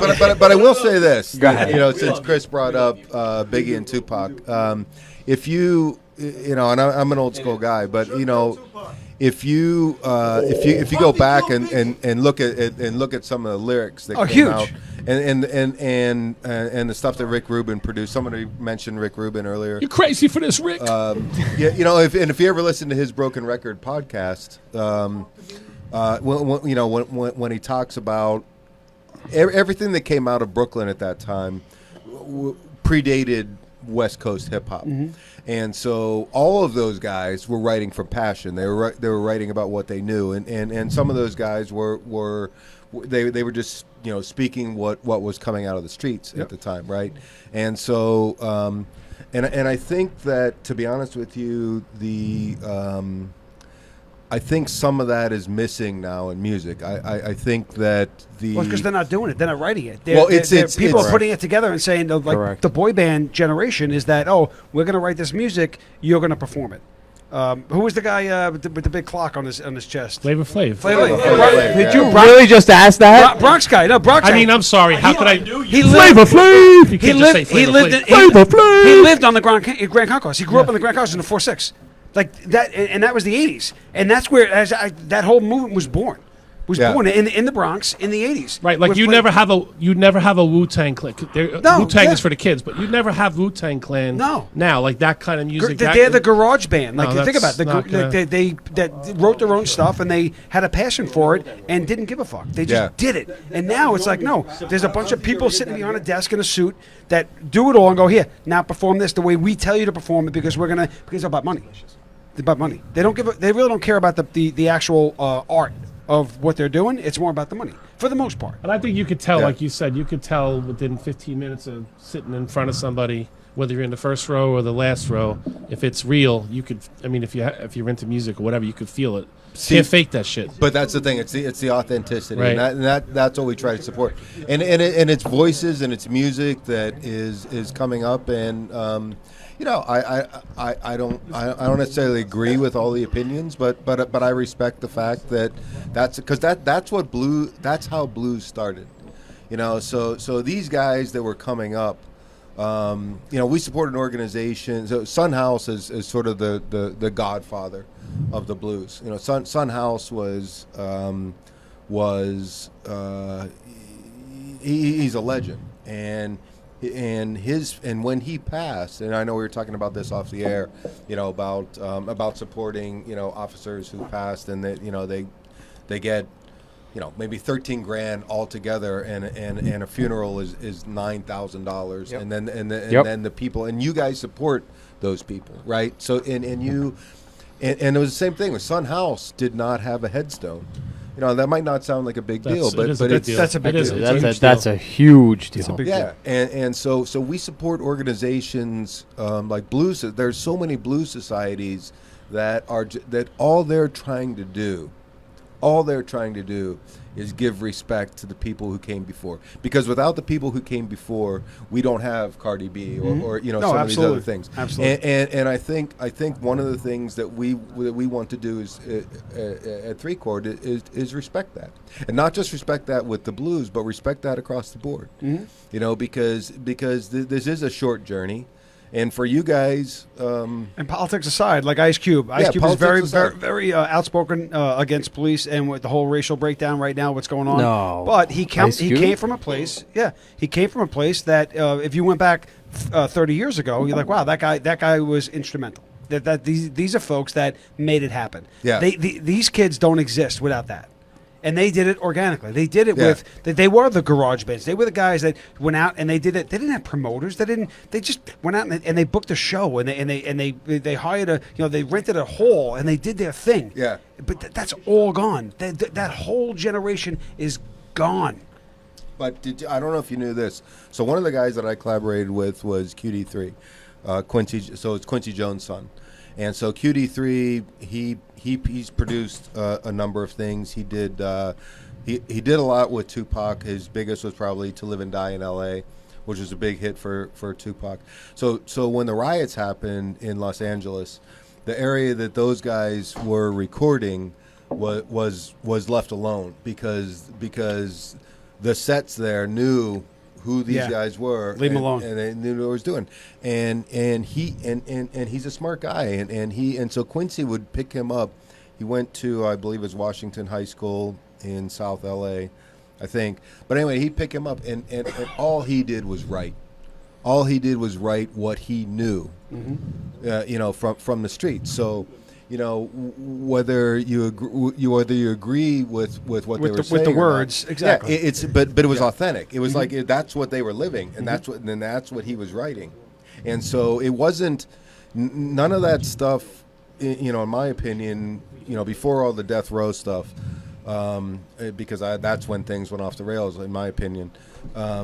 But they were actually trying to. They were make a change, right? They were trying to make a change in and the way. You got to respect that too. In the way but they said they were telling the story of Right. what they actually lived. They weren't what they lived, They yeah. weren't making shit up. Right. Like Yeah. right, they make shit up now. Just say, oh, the doom. No, this is what I experienced. My boys, my cousin, my brother, my whatever. Like that's what they lived. Yeah. And it was entertaining. Honestly, it's entertaining music. It's whatever the word. If you have to agree with the words, but the concept of what they were doing. Yeah. And like I said, that paved the way for this. Unfortunately, somewhere along the way between that and here, it has just gone. It's gone for the most part off the rails. Yeah. It really has Well, gone off the rails. And I think And a lot of Cardi B hasn't experienced any. Well, she probably has experienced WAP, but all the other bullshit, like they I think really all haven't of us experienced. We wish, Except Chris. except for Christian. Well, Cardi B learned fast. She learned fast. I when say, when she way put the fight fast. with- Is she when- learning? Is Candace Owen spanking her right now? Yes, she's Because- whipping her. She's whipping in her right using Candace Owens' own words, she's dog walking. Here's the thing, though. Cardi B. I say raw dogging Cardi her. B has millions of followers. Well, that's that what I- will just follow. They Off just listen to air. what Here, she here's says. the thing. Off air, I told him that. I said, listen, It's an uphill battle. Candace Owens could be destroying her on Twitter. It means nothing. Cardi B has her following. Of course. Candace has her following. They're both. But here's How what we're here's- saying, oh, Mike, here- Candace is ripping her and killing her. Cardi B's fans or people Here- that follow her being, here's- oh shit, our sister's giving it back to her. You know, like it's not. It's, Here's- all it's doing is here's what- dividing more. It's not going to bring anybody together. No. It's just going to. It's separating more. Well, that's Well- you know the thing with social, the strength and the weakness of social media are the same. So that you know the strength is you can bring people together, and then the weakness is in the exact same moment you're dividing people. You can And take that's- 50 and- million people away with one post. It's just Yeah. like, Well, and but listen- really, it's just life. It's just the way we are as people, just amplified because we love a success What- story, but we love to see people fall, and then we love the comeback. So this is no different. It's just amplified on the social media platform. It just played out a lot quicker. What right I before don't our eyes. understand though is I don't care if Cardi B has 75 million followers. How the fuck? He's got it over there. He's got this thing over there. Jesus Christ. I'm No, I sorry. don't want the lighter. I want the change. Someone There you go. who has the card swipe? Because this How? is just, All right, no. How? There was I'm gonna- $20 in quarters here. We're down to 75 cents. all right, so you need to limit your How curse the- words. How the heck? How the heck can you possibly support somebody who's as openly racist? All right, purposely or ignorantly, as openly racist as Cardi B is by attacking Candace Owens for her interracial marriage. I don't understand. Because there's too many definitions of what racist or racism is right now. Mike, The lo- Mike, raci- Mike, the Mike. word She racism- attacked Cardi B. I'm aware. I'm Cardi, just saying, well, you Hold might on. be aware, but everybody's not. Before you get to that, the bigger question is how in the hell do we still have 25 live viewers? I really don't know. Just went to 23. Just went to 23. Let me just say this. How? Go ahead, T. you probably have to get on the microphone though. Being part Dominican, Cardi B in no way. T shape, has or a form- wet ass penis. No way, shape, or form- Holding the mic is not going to work. You have to put it up to Wet your ass mouth. penis. Listen, Okay, being part Dominican, like Cardi B's Dominican, right. in no way, shape, or form, that dumb bitch All right. represents our ass Quarter. in any way, shape, or form. Up, Here, another quarter. here, All here. I'm saying Seriously, is, I'm gonna get I to- got seriously. pictures that is dry. Listen, Is that my vacation fund? Because I'm going to like Turks and as Caicos we by hear the end of the her- night. hear her This guy's speak. dropping 20s. There you go. Curse away. As we hear her speak, the woman is completely ignorant, as you can all tell, and in no way, shape, or form does she represent the Dominican or Hispanic community in any sense of the word. I'm not the sharpest tool in the shed, but I'm not as dumb as that bitch right there, bro. That's all I got to say. bro. Amen, Torres. Amen, amen, bro. Can the So, booth? so to be clear, I think your tool is very sharp. So to be clear, say something. you just wanted the microphone just to let everybody know that you're not All as. right, all right. We're losing control. We're going off the rails here. Jacob, what do you got in the booth? What do All you I'm got? saying is rap isn't rap unless if it wasn't for Rick Rubin. Yes. That's true. Rick Rubin, That's Well, The it one kind of that was, predates. that was 20 minutes ago, but sure.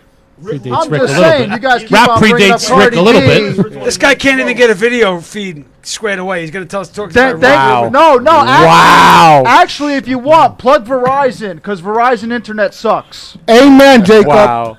Verizon Internet sucks. Chris and Jacob agreed on something. Yeah, it does For suck. once, for once. That's why I don't have Verizon. I have AT&T. Is it plug time? It's plug time. Hey, wait! Before we do that, can I just say Can I something? plug real quick? record vodka? Wait, can I just vodka say one thing? bourbon I don't have again? anything. I need something in my glass. Wait, he needs something in his glass. Hold on. Stand by. Give me a little of that. Christian, Stand fill by. him up. Everybody I'll do stand it. by. Give me No, some no, jizz. just give me, All right. just give me, I'm driving home 2 hours. Give me Hold some me a jizz. little bit. Just I have a an little hour and 30. He beats me by 30 minutes. bit. All right, don't be a topper. Nobody likes a topper. Everybody got something? Oh, you really? I know lots of people like toppers. You're a power bottom. Shut Who up. are you trying to kid? I need a So, What the hell? I need a cup. Can we get a glass? Stand by, Get a stand glass by. of- We're not. No, we're Can we not get a doing glass this. for the owner serious. of the- Everybody needs a Everybody's glass. gotta have a glass. Everybody needs a glass. That's stand by. I'm gonna wait. Yeah. Yeah, I'm gonna just wait until everybody has a glass. I'm going to take this opportunity to sing God Bless America. No, No? So, Not a good time? so a member of BBO, right? Wait. Oh, you want to talk about the... You have a... Wait. Yeah, I just want to. I don't need a Yeah. plug. I just want to talk about Bill real quick. I wanted to do it early in the show, and we got. Yeah, we missed it. Glass. Hurry up. Let's go. Get a paper bag and a straw, please. Anything. If you're not patrolling with the pig, you're doing it wrong. www.proudpig.com. I don't care if you own it. So I Mike, get a radio. Go ahead, voice. Mike. Go ahead, So Mike. Bill Brennan was a member of BBO. He passed away on November 22nd of 2015. I just wanted to raise a glass and say happy heavenly birthday to Bill. Happy Mr. heavenly birthday. PBA, Mr. PBA, great member of BBO. Very sorely missed. We love you, Bill. Salute. God bless. Salute, guys. Down the hatch, Salute. boys. Salute. There you go. And Holly's toes. Don't tell Tom. Smooth. Plugs. So we're gonna start the plugs with 3 chord With Bill Clinton. obviously because Yep. we have the owner of the company. So Right. Brian Canning is going to tell us a little bit about 3 chord before we switch over to Christian. Brian, what do you got to say? Well, I exactly what I've been saying all along. You know, Say it again. And I just well, you know, I first of all, I want to thank you guys. You know, and I want to thank Ray for connecting us with you guys. You know, this is going to be a long-term partnership. We want to get the boxing going. That's just Dude, my the own boxing. It's my own selfish thing. Dude, you got to eat the fucking empanadas, bro. They're awesome. You'll love it. You want to stay We'll here. get some sort of stability, and we can. All right, plan it someone out. drop a quarter for me. We'll I dropped the net definitely, ball. This is my first curse get all that night. going. If not for the, I just don't feel it's fair at this point for the guys and girls because Oh, girls no, fight totally. training. Yeah. That's why. So I really jump want, on his plug. Really want to do it. No, I'm we're- excited about the partnership. I'm saying I want to get that we're going on too. plugs right now. Just Blue beef. Right. Blue beef. We're on plugs right I'll now. fucking fight you, Mo. Oh! So wait. Bring it on, Burke. Whoa, don't start that. I got gloves Hold on. upstairs. Wait. You're going to run a tab on his curse words? in my truck. I'm ready to 3 I got chord. 2 losers 3 chord. and 1 winner. 3 wait, hold on. chord. Let me ask you one question. He fought, and he fought. You fought? Oh, This guy, and that guy. Only one of the 3 won. Good Who do you question. think was the winner? Good question. Chris, Jacob, or Nick? Who won their I thought I fight? lost, so. Chris, Jacob, Nick, or Chris? Who do you think won Who their won fight? their fight? Well, from a 3 chord standpoint, we I would have no idea because But as a boxing aficionado and a boxing fan, who do you Who think? looks like they can handle just by themselves? quick look, Chris, Jacob, or Nick? Who won their fight? 100%. Nick lives in the suburbs of New Jersey. Chris is from Patterson. Jacob's from the streets, son. Streets. What do you think? well, again, I would have to say that you know you guys Are you putting running me for on the office? spot. You guys are putting me on the spot. Let me put it this way: I wouldn't think looking at Butterbean that he would ever win a fight. You're going to pick Chris. Right. All right, so I'm not You're picking leaning towards Chris. Chris. I'm not picking Chris. I'm just saying. You'd be right. I don't know. You would be right. Chris is the only one. He defeated High Pitch Eric of the Howard Stern Show in a knockout victory. And now his new nickname is Butterbean. Done. Sorry, Christian. no. You are now Butterbean. No, his new nickname is Butterface. Can I say something? As being in High Pitch Eric's corner, it was more of a trip than it was a knockout. No, Let me I'm just say- sorry. We had the BBN, the Blue Boxing Network, review the tapes, and in fact, it was a knockdown. That was a clean knockout. All right, we're down to 21 viewers, guys. Wrap it up. Yeah. Bullshit. 3-quart bourbon, 3-quart whiskey, 3-quart rye. And we got new New stuff. Jersey. We got new stuff coming out. I'm gonna do going my to be a proud New big Jersey resident. I'm proud to do that. So come to your local liquor store. Listen, guys, if you go to your local liquor store and they don't have 3-quart, you can simply ask them to carry it. And if you ask Please. them, the rule here is that 3. Demand If they 3 carry it. people, and this is what I found in the cigar industry, is that if 3 people ask the manager or the buying agent or the owner to carry a certain product, they will do it. Yes. So if you want 3-quart in your liquor store, you got to go out and ask them for it. They will find it. Or if you feel like if you're local and you want to come down to the show, there'll always be a bottle here. Multiple bottles. Correct. At 1 Fairview Avenue in Phillipsburg, New Jersey, the BBO High Bar. 3-quart. Christian, what do you got? Chris, what do you got? The Blue magazine, the independent voice of law enforcement. If you can't handle the raw kind, then don't even bother visiting. And also, God damn! Yeah, 2090, baby. and also, Seven more years. for those that love exotic cars, just go to my Instagram, CrazyJack458, and my Facebook page in the same name. And if you want me to put a butthole in your pillow, I will do it. I'm Dude, gonna stop! pass my plug over to Mr. Proud Pig. Yeah, no shit. Johnny Salerno. He is. www.proudpig.blue. If you're not patrolling with the pig and this guy, you're doing it wrong. Don't look at me. I don't got a plug. I'm going to thank you guys again, nothing? same as I did before. Again, I know how hard this time of year is for you guys, and I love you guys for coming out, talking about this, opening yourselves up. Thank you to Will. Will is probably home and sleeping right now. I wish I was Will. Yeah. I wish I was home in bed. Thank you guys. I appreciate it from this generation of cop. So we'll wrap it up with anyone. Bill Clinton What do you got? to speak. Got something? Oh wait, shit. Hey, 2 years ago, a friend of mine. No, I'm just kidding. Hey, everybody, check me out. High Drive. www.highdrivecanine.com. Check us out on our Facebook page. HighDriveK9.com. Instagram page, YouTube page. One of man. us can speak, Check one us of us out. can't. You know, I can't really talk right now. Been drinking a little bit of this. HighDriveK9.com. This peach, whatever the fuck it is.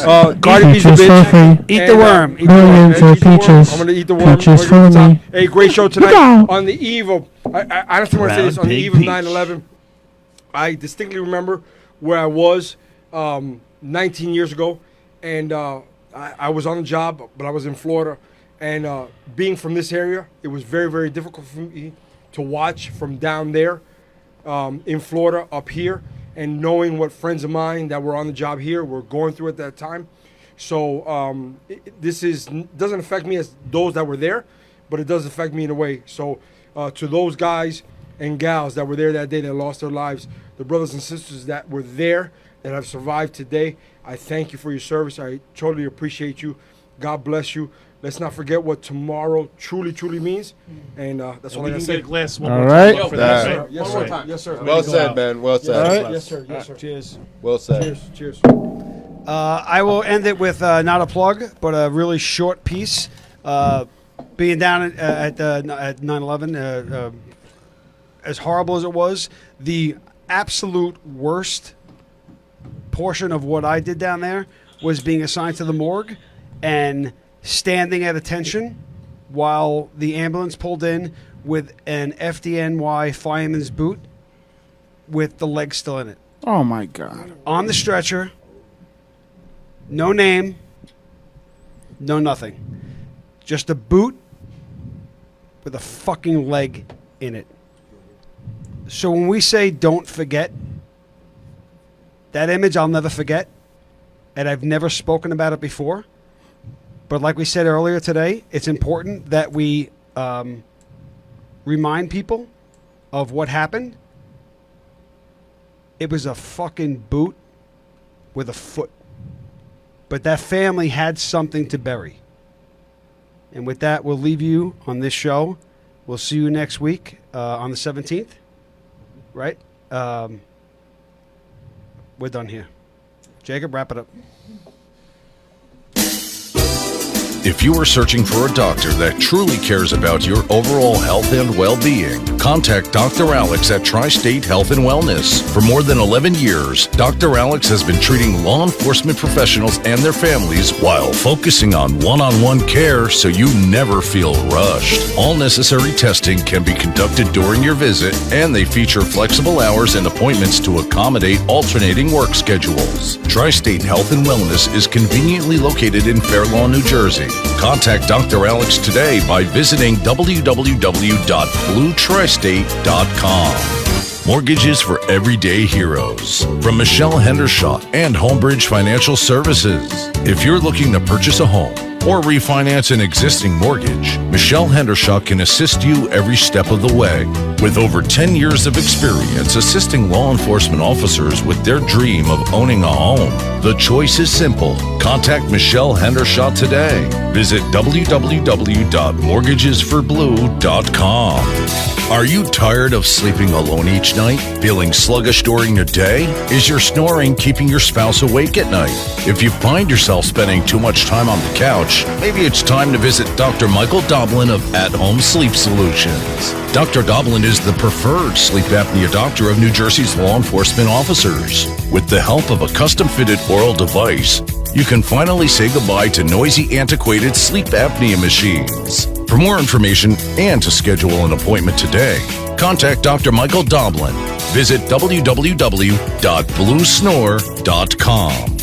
Moment of Silence, Inc., along with Blue Suicide, is a nonprofit organization founded to support and raise awareness about the epidemic of suicides amongst law enforcement, military personnel, and first responders. For more information on how you can help, visit momentofsilenceinc.org. If you're in the market for a new vehicle or a certified used vehicle, then visit Fetty Auto Group, located at the junction of Route 46 and Route 3 in Clifton, New Jersey. Fetty Auto Group stands shoulder to shoulder with the men and women in blue. Stop by and ask for Troy Mall and ask about the offers for first responders. For more information, visit FettyAuto.com. That's FettyAuto.com. The Blue Magazine, the law enforcement publication by law enforcement professionals for the men and women of law enforcement. The unfiltered voice of law enforcement. TheBlueMagazine.com. Are you patrolling with the pig? If not, you're doing it wrong. Check out all the newest swine swag at ProudPig.blue. They are dirty by design. Check it out now. Visit www.proudpig.blue for all your swine swag. Visit www.proudpig.blue. Resumes by Joe. Owned and operated by retired NYPD second grade detective Joe Federa. With over 20 years of professional resume writing experience and focusing on translating what we do as cops into language that the corporate world can appreciate. We put an emphasis on ensuring that your cover letter and resume will be best received by the applicant tracking system used by most companies today. Check out our website at www.resumesbyjoe.com or call Joe directly at 347-992-4523. Don't forget to ask about the 50% discount for BBO members and most unions across the country. Give us the job of helping you get the job. Contact Resumes by Joe today. If you're a member of the law enforcement profession and are looking to establish long-lasting business relationships with businesses that are blue-friendly, it's time to visit visitblue.com. Visitblue.com features some of the best doctors, lawyers, realtors, as well as other service providers, such as home improvement and financial services. If you are looking for reliable, trustworthy service providers, visit visitblue.com. That's www.visitblue.com. Founded in 2014 by retired NYPD police officer Michael Burke, Brothers Before Others is a national 501c3 law enforcement charity comprised solely of both sworn and retired police officers. Since their inception, Brothers Before Others has sent floral arrangements to the services of all line-of-duty deaths, regardless of where in the country they occur, having spent over $350,000 to date. While the National Flower Fund remains their cornerstone, their benevolence has since grown well beyond that, even into the civilian world. For more information on how to get involved or to donate, visit brothersbeforeothers.org, or you can visit their public forums on all social media platforms by searching Brothers Before Others. Founded in 2016 by professional musician Neil Giraldo, 3-Chord Bourbon has developed a process that is defined as the perfectly tuned taste, blending carefully selected whiskey bourbon and rye whiskey stocks from Kentucky, Tennessee, and Indiana. Designed to be enjoyed with friends and family, 3-Chord Bourbon will leave you with the same feeling you experience after hearing that perfect song. You'll know their whiskeys are right from the very first sip. For more information on 3-Chord Bourbon and available merchandise, visit 3chordbourbon.com. Line of Duty Cigars, owned and operated by retired NYPD Detective Tom Werther. Visit lineofdutycigars.com for our handmade Nicaraguan cigars, custom ashtrays, custom humidors, and custom flask sets. Also, when you place an order, you choose the law enforcement, first responder, or veteran charity, and Line of Duty Cigars donates 10% to that organization. Planning a special event? Contact us today. Visit www.lineofdutycigars.com.